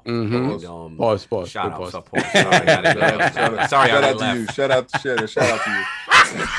Anyway, but like especially the Series S and that shout out to little man, because I think that's the Trojan horse for a lot of these markets. I feel that I think eventually, as for people who either are just in a PlayStation or Nintendo ecosystem only, that might be the first choice. And then again, if you're able to get this performance, you're able to do these things with the Series S, right? With these techniques, and it's still on par with a lot of what's going on with the bigger consoles, I think it becomes an attractive model, especially with Game Pass. And Okay, good. I just want to say that, now, for what's really available, little man is the benefit of hardware in place. Right. What has been talked about in silence, like as far as the Fire Stick thing, I think that is that's the real Trojan horse to get into your house. If I could pick up a controller and the Fire Stick thing and just like plug it in my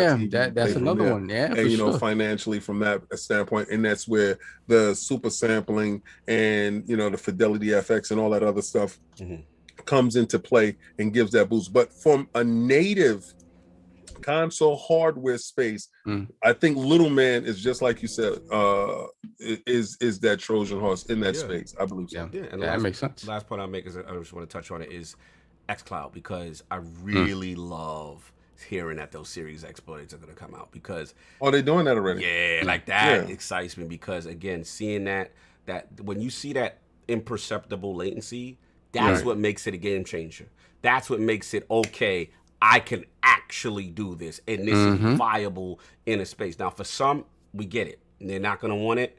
Again, it's an option. But for some, they are going to do it. And if you notice, if you look at the Game Pass list recently, you'll see more Xbox, PC, and cloud. You're starting to see the and cloud on a lot of these Game Pass of the month games that get announced. They're starting to implement. Shout out to Yakuza Like a Dragon. Shout out to the cops. They're excited too. But there's a lot of things going on where it's like, you're seeing the cloud more, and this is something they want to implement. All they're doing is just going to pick up the new consoles. You have to have police escort when you go to pick up the new console. Because they high demand, baby. They said they got PlayStation 5s at Walmart. You got to get there, baby. You got to get there. She's stupid. But that's all I got on this joint. You know what I'm saying? Shout out what Gene said. Yeah, Series S costs too much with the store. Yeah, you know what you do, Gene? Shout out to LordsGaming.net in the building. Just get that little that caddy, that USB 3.0 caddy until you ready. But what I did is what I got, Little Man, I was able to take my Xbox One X to GameStop. $200 credit, baby. So I was able to get me another expansion card for Little Man. Go. Yes. See, that is definitely necessary. It has been a game changer for me. The fact that they had the foresight. Shout out to Jason Ryan on the team. They have the foresight to have an SSD expansion available at launch. I know where this is going. And that I have all this wonderful fast memory. It's changing. Quick resume. Shout out to the most powerful, most stable, most equipped console in the business. We believe in generations too. Oh god, that kid's gonna for real though. You gotta get show. We're actually gonna end kind of early today, which is good. Yes, sir. So, Les, you want to do the poll, super chat? How you want to do it, Solve? Let me run through these super chats. I don't think it's that many. All right, cool. One second. Let's get the super chats. Then the poll. We get up out of here. And we got hold up. Listening while we did Titan. Okay. Do the poll. Let me do the poll while I'm here. You get set up. So we got that new ILP poll also up on lordsofgaming.net right now. Should be right now. I'll check it out. With the release date of Halo Infinite being committed to a holiday release window, when do you think Halo Infinite should release? The choices are A, September or October. Let Halo breathe and keep it separate from Forza Horizon 5. B, November. Coincide with Halo anniversary date for a big holiday splash. Or C, I don't care, but they best stay away from big COD out in these gaming streets. That is the question. Please rock the vote when it goes up on ILP Twitter this week. Later, no, Twitter. Actually, on lordsgaming.net. It should be up now, so check that out. But yeah, that is the question. Rock that out. Solve, are we ready to get these super chats and then roll on out? Hashtag, I don't care about no COD. I don't big care about no COD. Right. Devo. Care about Devo right now. Care about Devo. All right, we got Natra Brown, $10 super chat. Great show as always, gentlemen. Great listening while trucking down the road. Be safe for Natra, no doubt. Man, loves. See, we giving that 4-hour love, dude. Yeah. Make the time go by quickly. Exactly. Then we got Clutch, man, $5 super chat. I can smell it now. Wait, he put this again. Hold on. Okay, Drawn JT, $5 super chat. You guys are the best. You make my day. I listen to you guys, RDX podcast, and Double Barrel Gaming. All family. Thank you so much. Fam. Shout out to RDX. Shout out to Dealer Gaming, the Crows. All down, no you know doubt. What I'm saying? Fawns and them. You know what I'm saying? And of course, Then we got Flame, Oh, I'm sorry. I'm the double barrel. Double Of course, barrel, yeah, of course. yeah, Lord Boom. Lord Boom, man, the hardest working man in the business. Happy anniversary. Happy anniversary. Shout out to Lady happy Boom. anniversary. Shout out to Boom, man. He's just family. Salute. Then we got Flame, $5 super chat. Lord, you gave me that net flame. We didn't get to ask him, is there any extra chests in the vaults of glass? Will he ever tell? I'm not sure. I'm not sure his wife is told. I'm sure his wife is going to tell that. I'm not telling you nothing. Exactly. Then we got Rodella $5 super chat.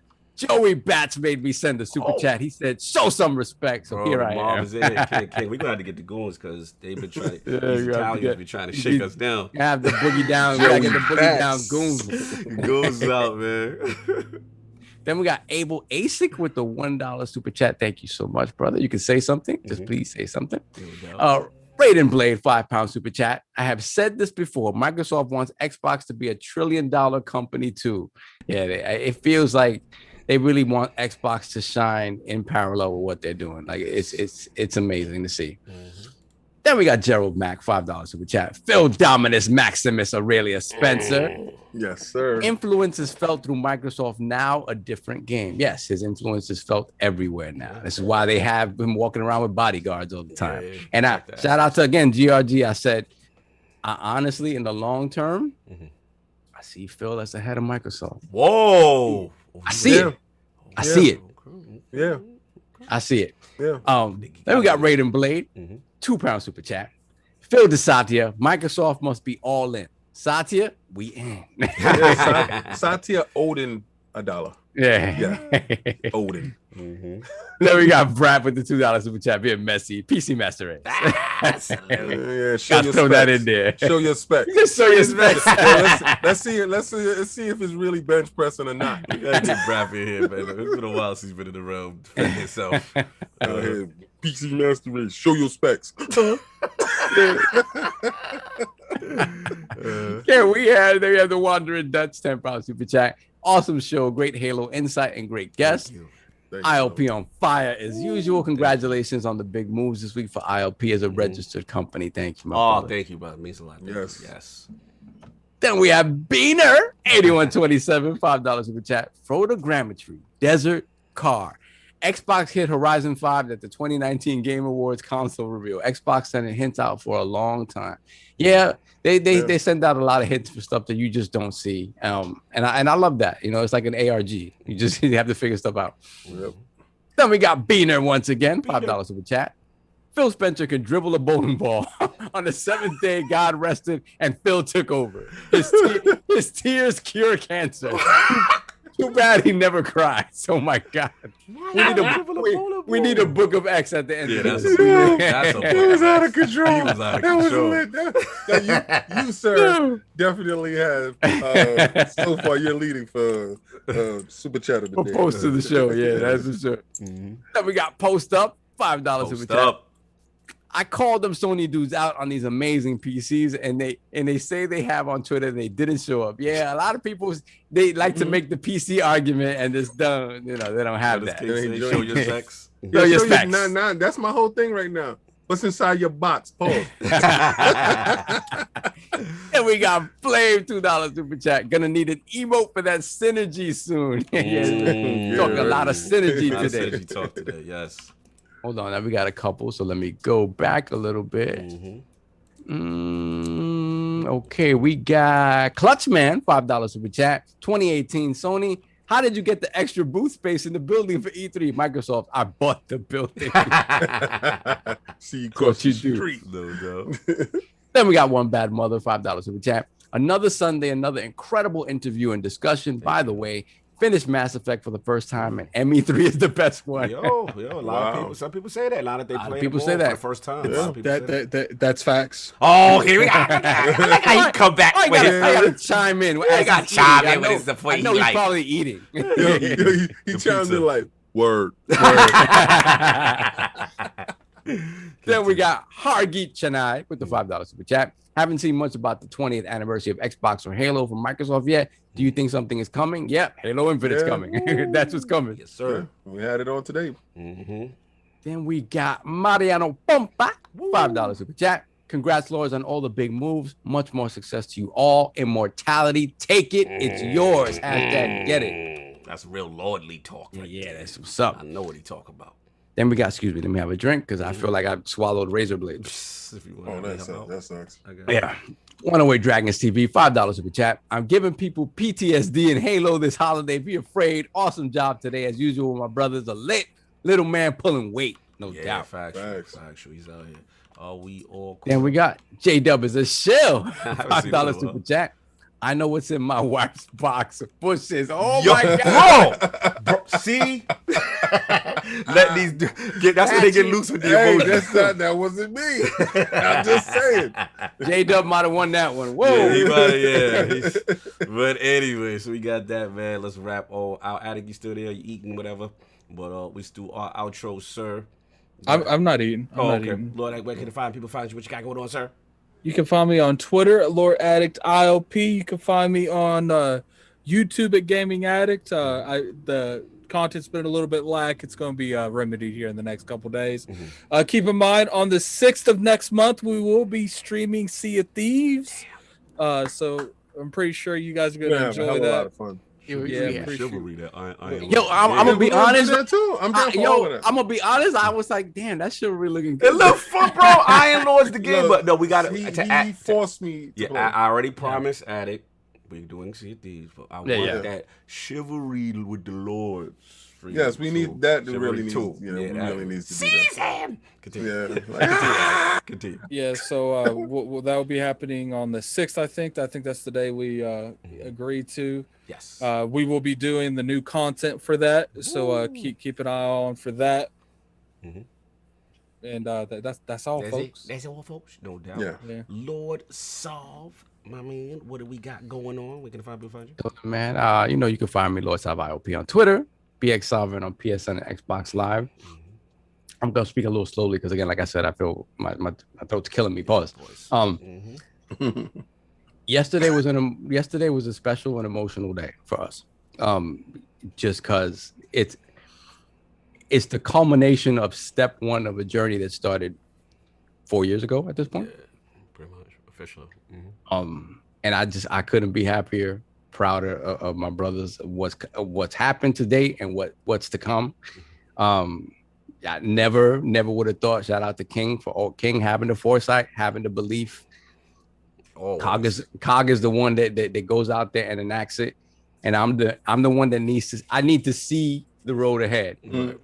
And it's funny because we've always been that way. I think those. I don't hear no Addict. And then Addict. Excuse me, Addict. My apologies. Addict wasn't there yesterday, so I apologize. But Addict is the dude that he understands these Twitter streets. He understands. He understands how to machinate and move. And Addict behind the scenes in terms of Addict bullying people. Can I say that? Yeah, Addict in people's DMs. Can I allow to say your strong arm game? Your strong head is super I saw strong. something that I'm gonna say on my part that I love him for. So I won't. So I'm not gonna co-sign me bullying people. We're gonna move past that. But Addict is passionate and tenacious, and a lot of the stuff that happens behind the scenes is because Addict is in there talking to people. Exactly. And I've never seen somebody so passionate to go out there and just really get these interviews, get this stuff happen. Addict made this one happen.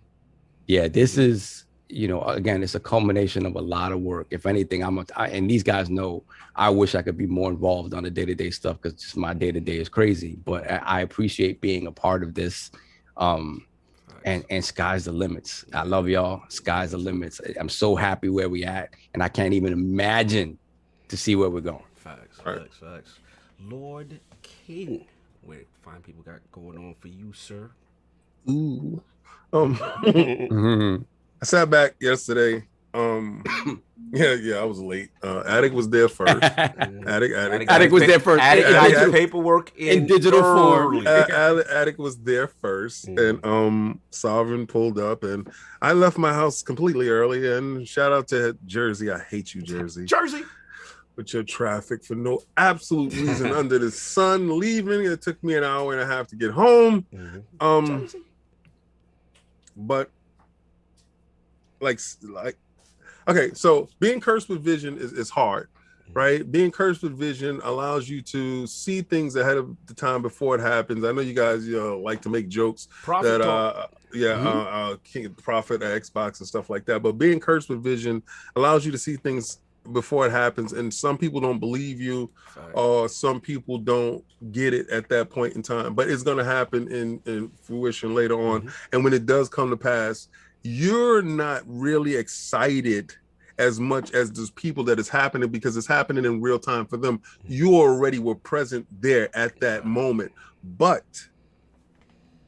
seeing my brother's excitement, seeing Addict's hard work way before the excitement even hit, because he did it on Monday of that week when he had other stuff that he was doing, and he made sure that he took care of his stuff first. Took care of the business. Right? Seeing their excitement, knowing that we made it to this place, and then you sign off on things, and seeing the ladies' excitement too, because she was excited too, and then she brought her friend over to cheer into the excitement. Other things. What's funny is when I went to my thing, the individual that was working was like, "Well, I don't think I need to copy any of your stuff," and I was thinking to myself, you better not need to copy any of my stuff, because I am not driving another hour and a half. Addict calls me. He calls me. He's like, look, he's saying that he doesn't need that. I'm like, you know what? Give it to him anyway. Yeah, make sure that he. I did. I was like, go ahead and copy it anyway. Yeah. He's like, well, they don't really like us sending people stuff like that, so I don't think I need it. And I would think to myself, you better not need it. Like, we at that point now, or I was at that point where I'm comfortable with you having my stuff in your desk if I don't have to come back here. Exactly. But we here. Yeah, we here now. We here when we had 10 people in the chat to when we have how many people showed up today. And we here because of you guys. We push because of you guys. We do because of you guys. And also, we actually really love each other. Yeah.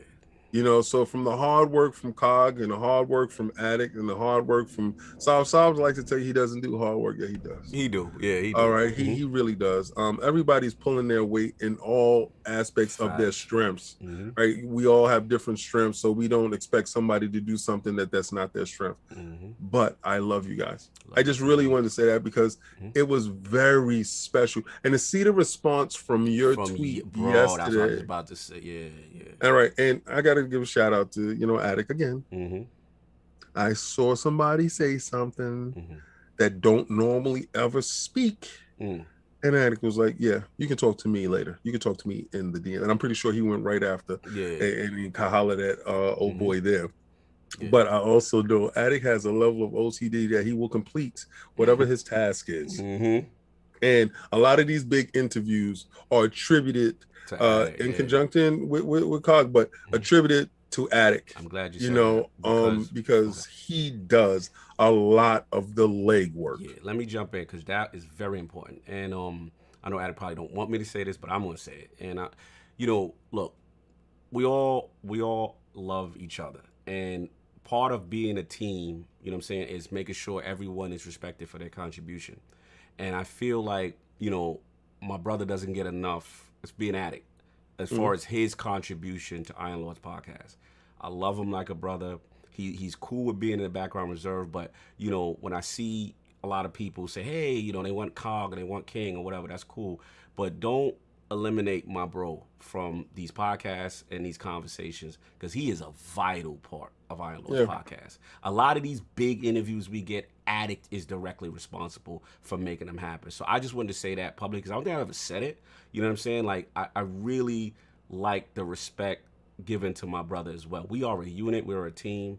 Me and him started this initiative. He came to me with it. I wasn't a podcaster. I wasn't a YouTuber. I'm an old dude that talk in party chats. And I was content on doing that. And Addict knows me. Like, this would have ended. It could end at any time for me, because I just didn't have that passion that he had until he brought me into this world. And then I'm like, okay, Yeah. I kind of like it. And then you get your introducings and you get your all the goofy stuff that I like to do. So salute to that. That's number one. You know what I'm saying? Solve obviously was the first guest, so to speak. You know what I'm saying? You know the history. You know what we've done. You know what I'm saying? Since the 3rd grade, brother. You know what I'm saying? Since Double Dragon in the crib. You know what I mean? Yeah. And all that. So just to see him and his insight, and I love when people ask for his insight and really his personality. Me and King start to see his personality truly shine during the Because we know him. And King, I gotta admit, bro, like, I love you because you truly see things way ahead of everyone. And you would tell me, Cog, I see us. We gonna be the beaches. We gonna be sipping on the mimosas. And I'm like, chill, bro. We got like 10 subs. But you know what it is? He didn't realize certain things that I would do. And they say, why are you giving out 200 shirts? Why are you spending so much money on doing this? Why are you doing this? I see. He see it. He do. What was funny is I remember when we printed that, like, what, those 1,000 shirts at E3. Yeah. I remember I was talking to you guys in the chat. I was like, King, we don't even have 1,000 like you. Like, yo, we was mad at King because all these bro, they weren't cheap. Like, bro, we spent so much money out of our pocket. And King was so adamant, and we were like, me and Saul was like, the budget, bro. That was way my apologies, guys. I'm listening, but I have a small emergency. Okay, no, I'm here. That was way before we made money off the podcast. Yeah, bro. It just to see the vision, and I never forget when it really hit for me, King, when you made us do it. We were angry. Me and Attic talking in the back, like, look how much money. I'm handing out shirts. I'm going to everybody. I know, but me and Attic talking about, like, look how much money we spending on this damn bird. Oh, God. Like, we like, but you go to E3 and we all decked out. We got our joint. Yes. And seeing the response and seeing people come up to it and then seeing developers like, yo, y'all got to stop by our booth because we want to share. Yes. Like, so it's just to see, that whole cultivate. And to now make it official, and to be an LLC, to be a corporation, to be to be something that we're all pulling together in an entity is super cool. And to see the love from that tweet, which again, me and Attic was like, wow, this is really going viral. Got Attic. And that's one of the reasons that we're always so, like, down to earth when it comes to, like, guesting on smaller shows, because back when we were small, for every one big guest we had 5 people ghosting us. Like, we always had that mindset. It's like, look, like, I don't care how big we get, like, we're never going to forget the little guy. We're never going to forget where we came from, because a lot of these people, like, they almost impossible to get a hold of. No, that's real. And obviously with the because of the community, because of how big we've gotten, like, the big guests that we've gotten is all because of you guys. Facts. Because you guys give us something that we need to get them. It's called statistics. We need viewership. Yeah. And with that viewership, you guys have gave us a card that we can go to people like, look, we have 500 to 800 live viewers. They could potentially be your live viewers, but you got to come on. And I'm not saying, and none of these people came on for, any kind of clout or anything like that, but it does help. Yeah. And shout out to the Realm. We got to shout the Realm out because the undying those support. Guys are great. I've never seen a community like this. Like, one time we couldn't end the show because the super chats kept coming in, and then also I shout out the Realm because I've seen them reach out to bigger guests and say, you guys need to be on ILP.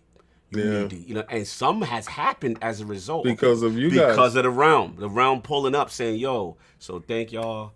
And I want to thank one more person, Lord Rick Hogue. Shout out to Rick Hogue for helping us finalize the vision. If anybody is looking, I got to plug them, because if anybody is looking to take their whole situation to the next level, and if you want to do an LLC, Hogue Law is in his bag, man. Yes, sir. He treated us with care and respect, no finessing, straight transparency, and for content creators, someone who understands, lawyers that actually understand what YouTube is and the whole thing. Shout out to someone who just copped the merch. Shout out to Reggie Mobile now, got that classic T. I see you. Salute. Much love, brother. God bless. But salute to Hogue Law, man. Please, like, again, subscribe to him. Very knowledgeable guy, but also on his business sense, if he does these type of acquisitions. So I gotta plug him if anybody is interested in the LLC game. But King, Attic, I'll let y'all finish. And we just gotta grab these super chats. Yeah, and keep in mind when it's come to we've always had you guys at the center of everything. When we talk about,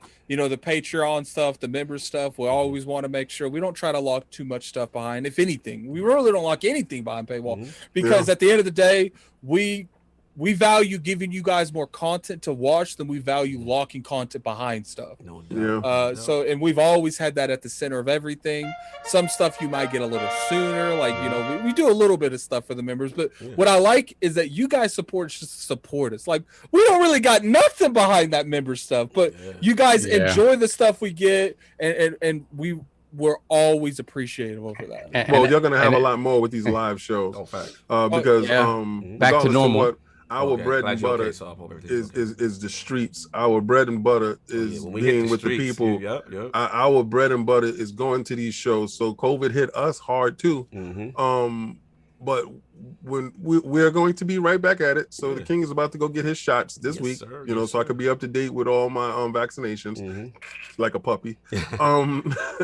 And right back to these streets, right back to the people, right back to being in the midst of the crowds, having conversations, talking to these developers, getting these interviews, being at the heart and the center of what makes us go forward, bringing you the stuff that you want to see and stuff that you want to hear, whether you like it or not.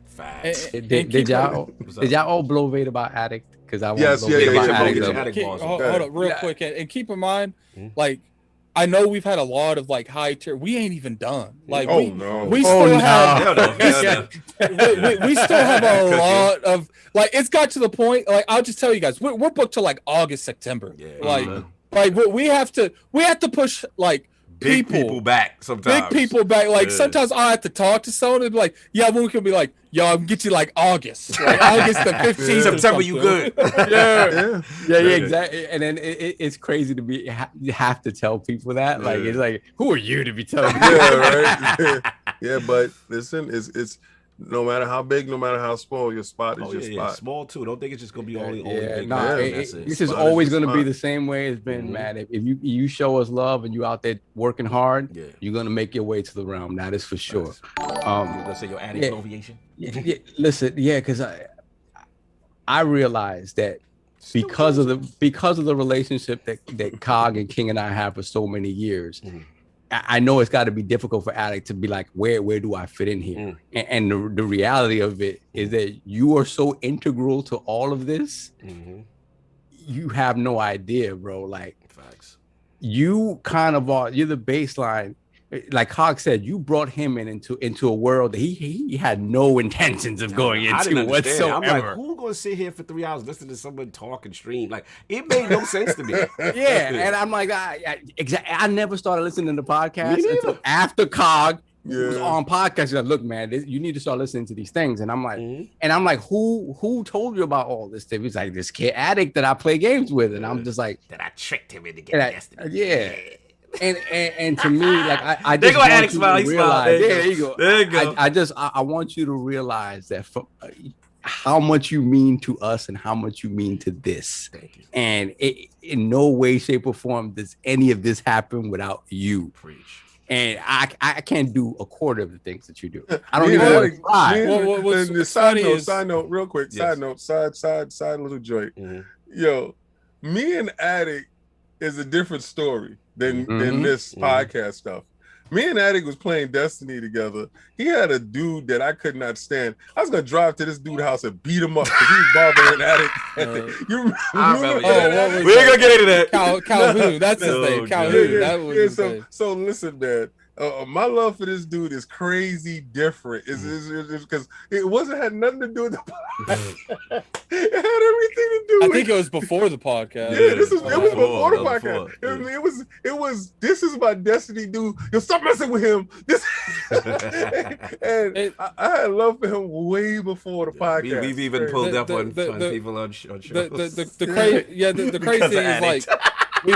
We have trust in each other, you know. And like when I went to do the stuff for our LLC, the dude straight was like, yo, keep in mind, anytime any of these guys can shiest you. And anytime I was like, I wouldn't be here if I didn't trust them. Like, exactly. Yeah, man. Beautiful thing. Beautiful thing. That's all I got to say. We got too many jokes. let's- Let's get these super chats because they starting to act up. Yeah, right now. Then we got J-Dub is a shill, $50 super chat. Wow, Thank you, thank you. my brother. Thank We you, appreciate it. We appreciate all you do, fellas. Love to ILP.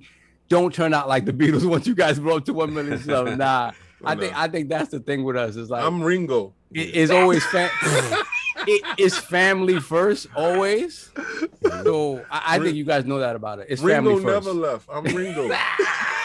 He carried the torch forever, Ringo. Ridiculous. Those we got, those we got. We got Raiden Blade, £2 super chat. Yes, Lord Dizzy would have put the loved this. Dizzy's in Oh chat. man, Yeah, that kind of got me sad yesterday. Yeah. When I was driving, but then it made me happy because it was raining. That's when I got sad, and then the sun came out, and Rod told me he's up there looking and he's he's smiling. so proud. He told me from day one when we started ILP, he was just like, bro, y'all got it. Like, this is something special. Shout out to Anchorman also, too. Dizzy and Anchorman were two people that really gave us the confidence to say, yo, what y'all have is special. Just listening to y'all on party chats and just what y'all do. And now to see the big screen, so to speak, people hear us was dope. Yeah. So, And keep in mind, I do want to state something that I get you. I do the Patreon stuff and the community stuff, and a few of you have voiced your thing about the emotes, the emotes that's in the chat. Yeah. I don't know if you guys know this, but how the emotes work is after we get a certain amount of members, Right. they unlock another one. And I've had probably 3 or 4 people a week ask, can we get this one on there? Can we get that one on there? I would tell you right now, we need 4 more members for another emote. Y'all want So little if- man? 4 Y'all more want little members. man? Let's go. Oh, we get 4 more members, we will do another vote for another emote. No Yeah, doubt. What I else think we Little got? Man gonna win. Yeah, we don't want Yeah, that's for sure. I think Super for sure. chats. Let me Nah, get I think Addicts World is going to win this. Addict, you think Addicts World gonna win no, this? but I'm the one that do the polls. Addict World always comes in second, but it's always one that beats it. But we gotta add Lil Red to the mix Yeah, now. We nah, gonna Lil see. Man gonna I do don't it. know. I think somebody Addict World finagling wins the that. numbers. Someone over trying there. to finesse his man. emoji. You're more welcome to do it, man. You're more welcome to do it. What else we got? No. There we got Erica, Lady Erica. Erica's for the win. $5 chat. Salute, Lords. Proud and happy for you guys and your success. High key, a big inspiration to keep me and moves I make, and I want to make. Keep grinding. Thank you. Shout Lady out to Erica. Alvin who just joined the room. Yeah, salute. That's They want what's those up. emojis. Salute. Yeah, to they her. Yeah, they Salute try to do it. Lady Put those Shaw. shields in the chat. Lady Shaw, we- and shout out to the Backlog podcast. We need 3 more now. And we got so we got Leonard Herrera. Welcome to the. Hey, put the crest in the chat for Leonard Herrera. I guess you guys read that out already. No, actually, No, you did. Then we got Smitty Smith, $10 super chat. I said once and I'll say it again. They will make room for ILP, the Addict Show, Lognet, KOS, The Last Word, and DCX. Salute to the Lords, the Book Thank of you, shout out to X. Smitty Smith, the originator of Book of X. Book of X. We made an Yes, emoji based on that man from back in the day. How much he support us. Salute. Yes, Smitty sir. Smith. Salute. Then we got Philly Eagle, $5 super chat. I support family. ILP is family. Thank you, my Real brother. dude. Got a chance to politic with him in the party chat, me and King.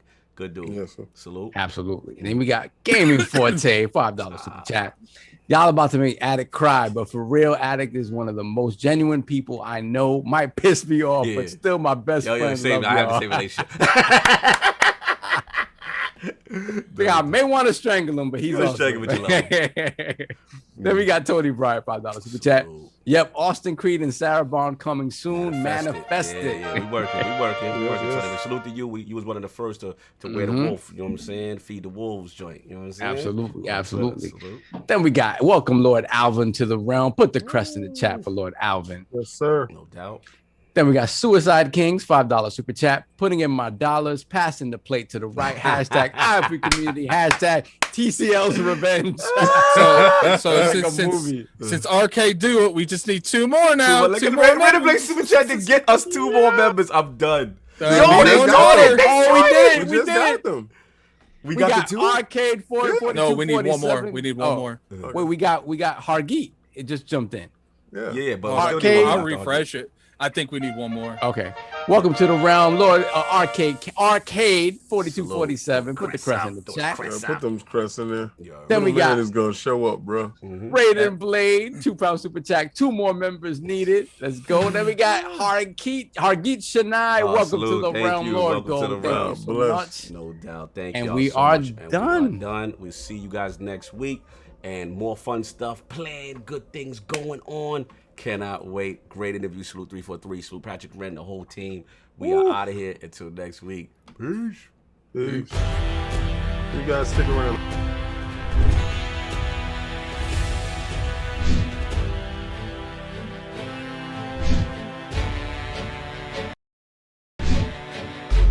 Are we back? We back.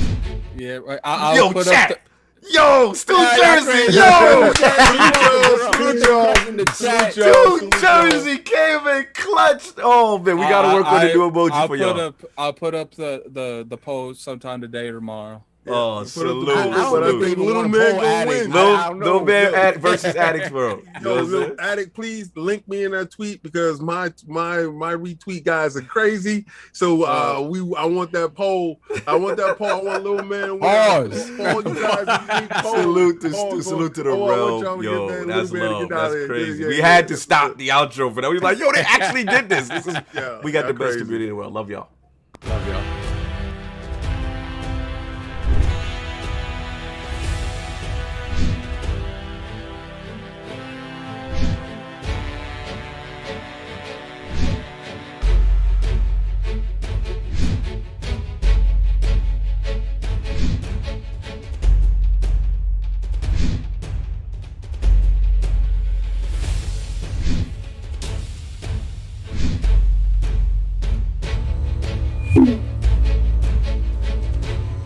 You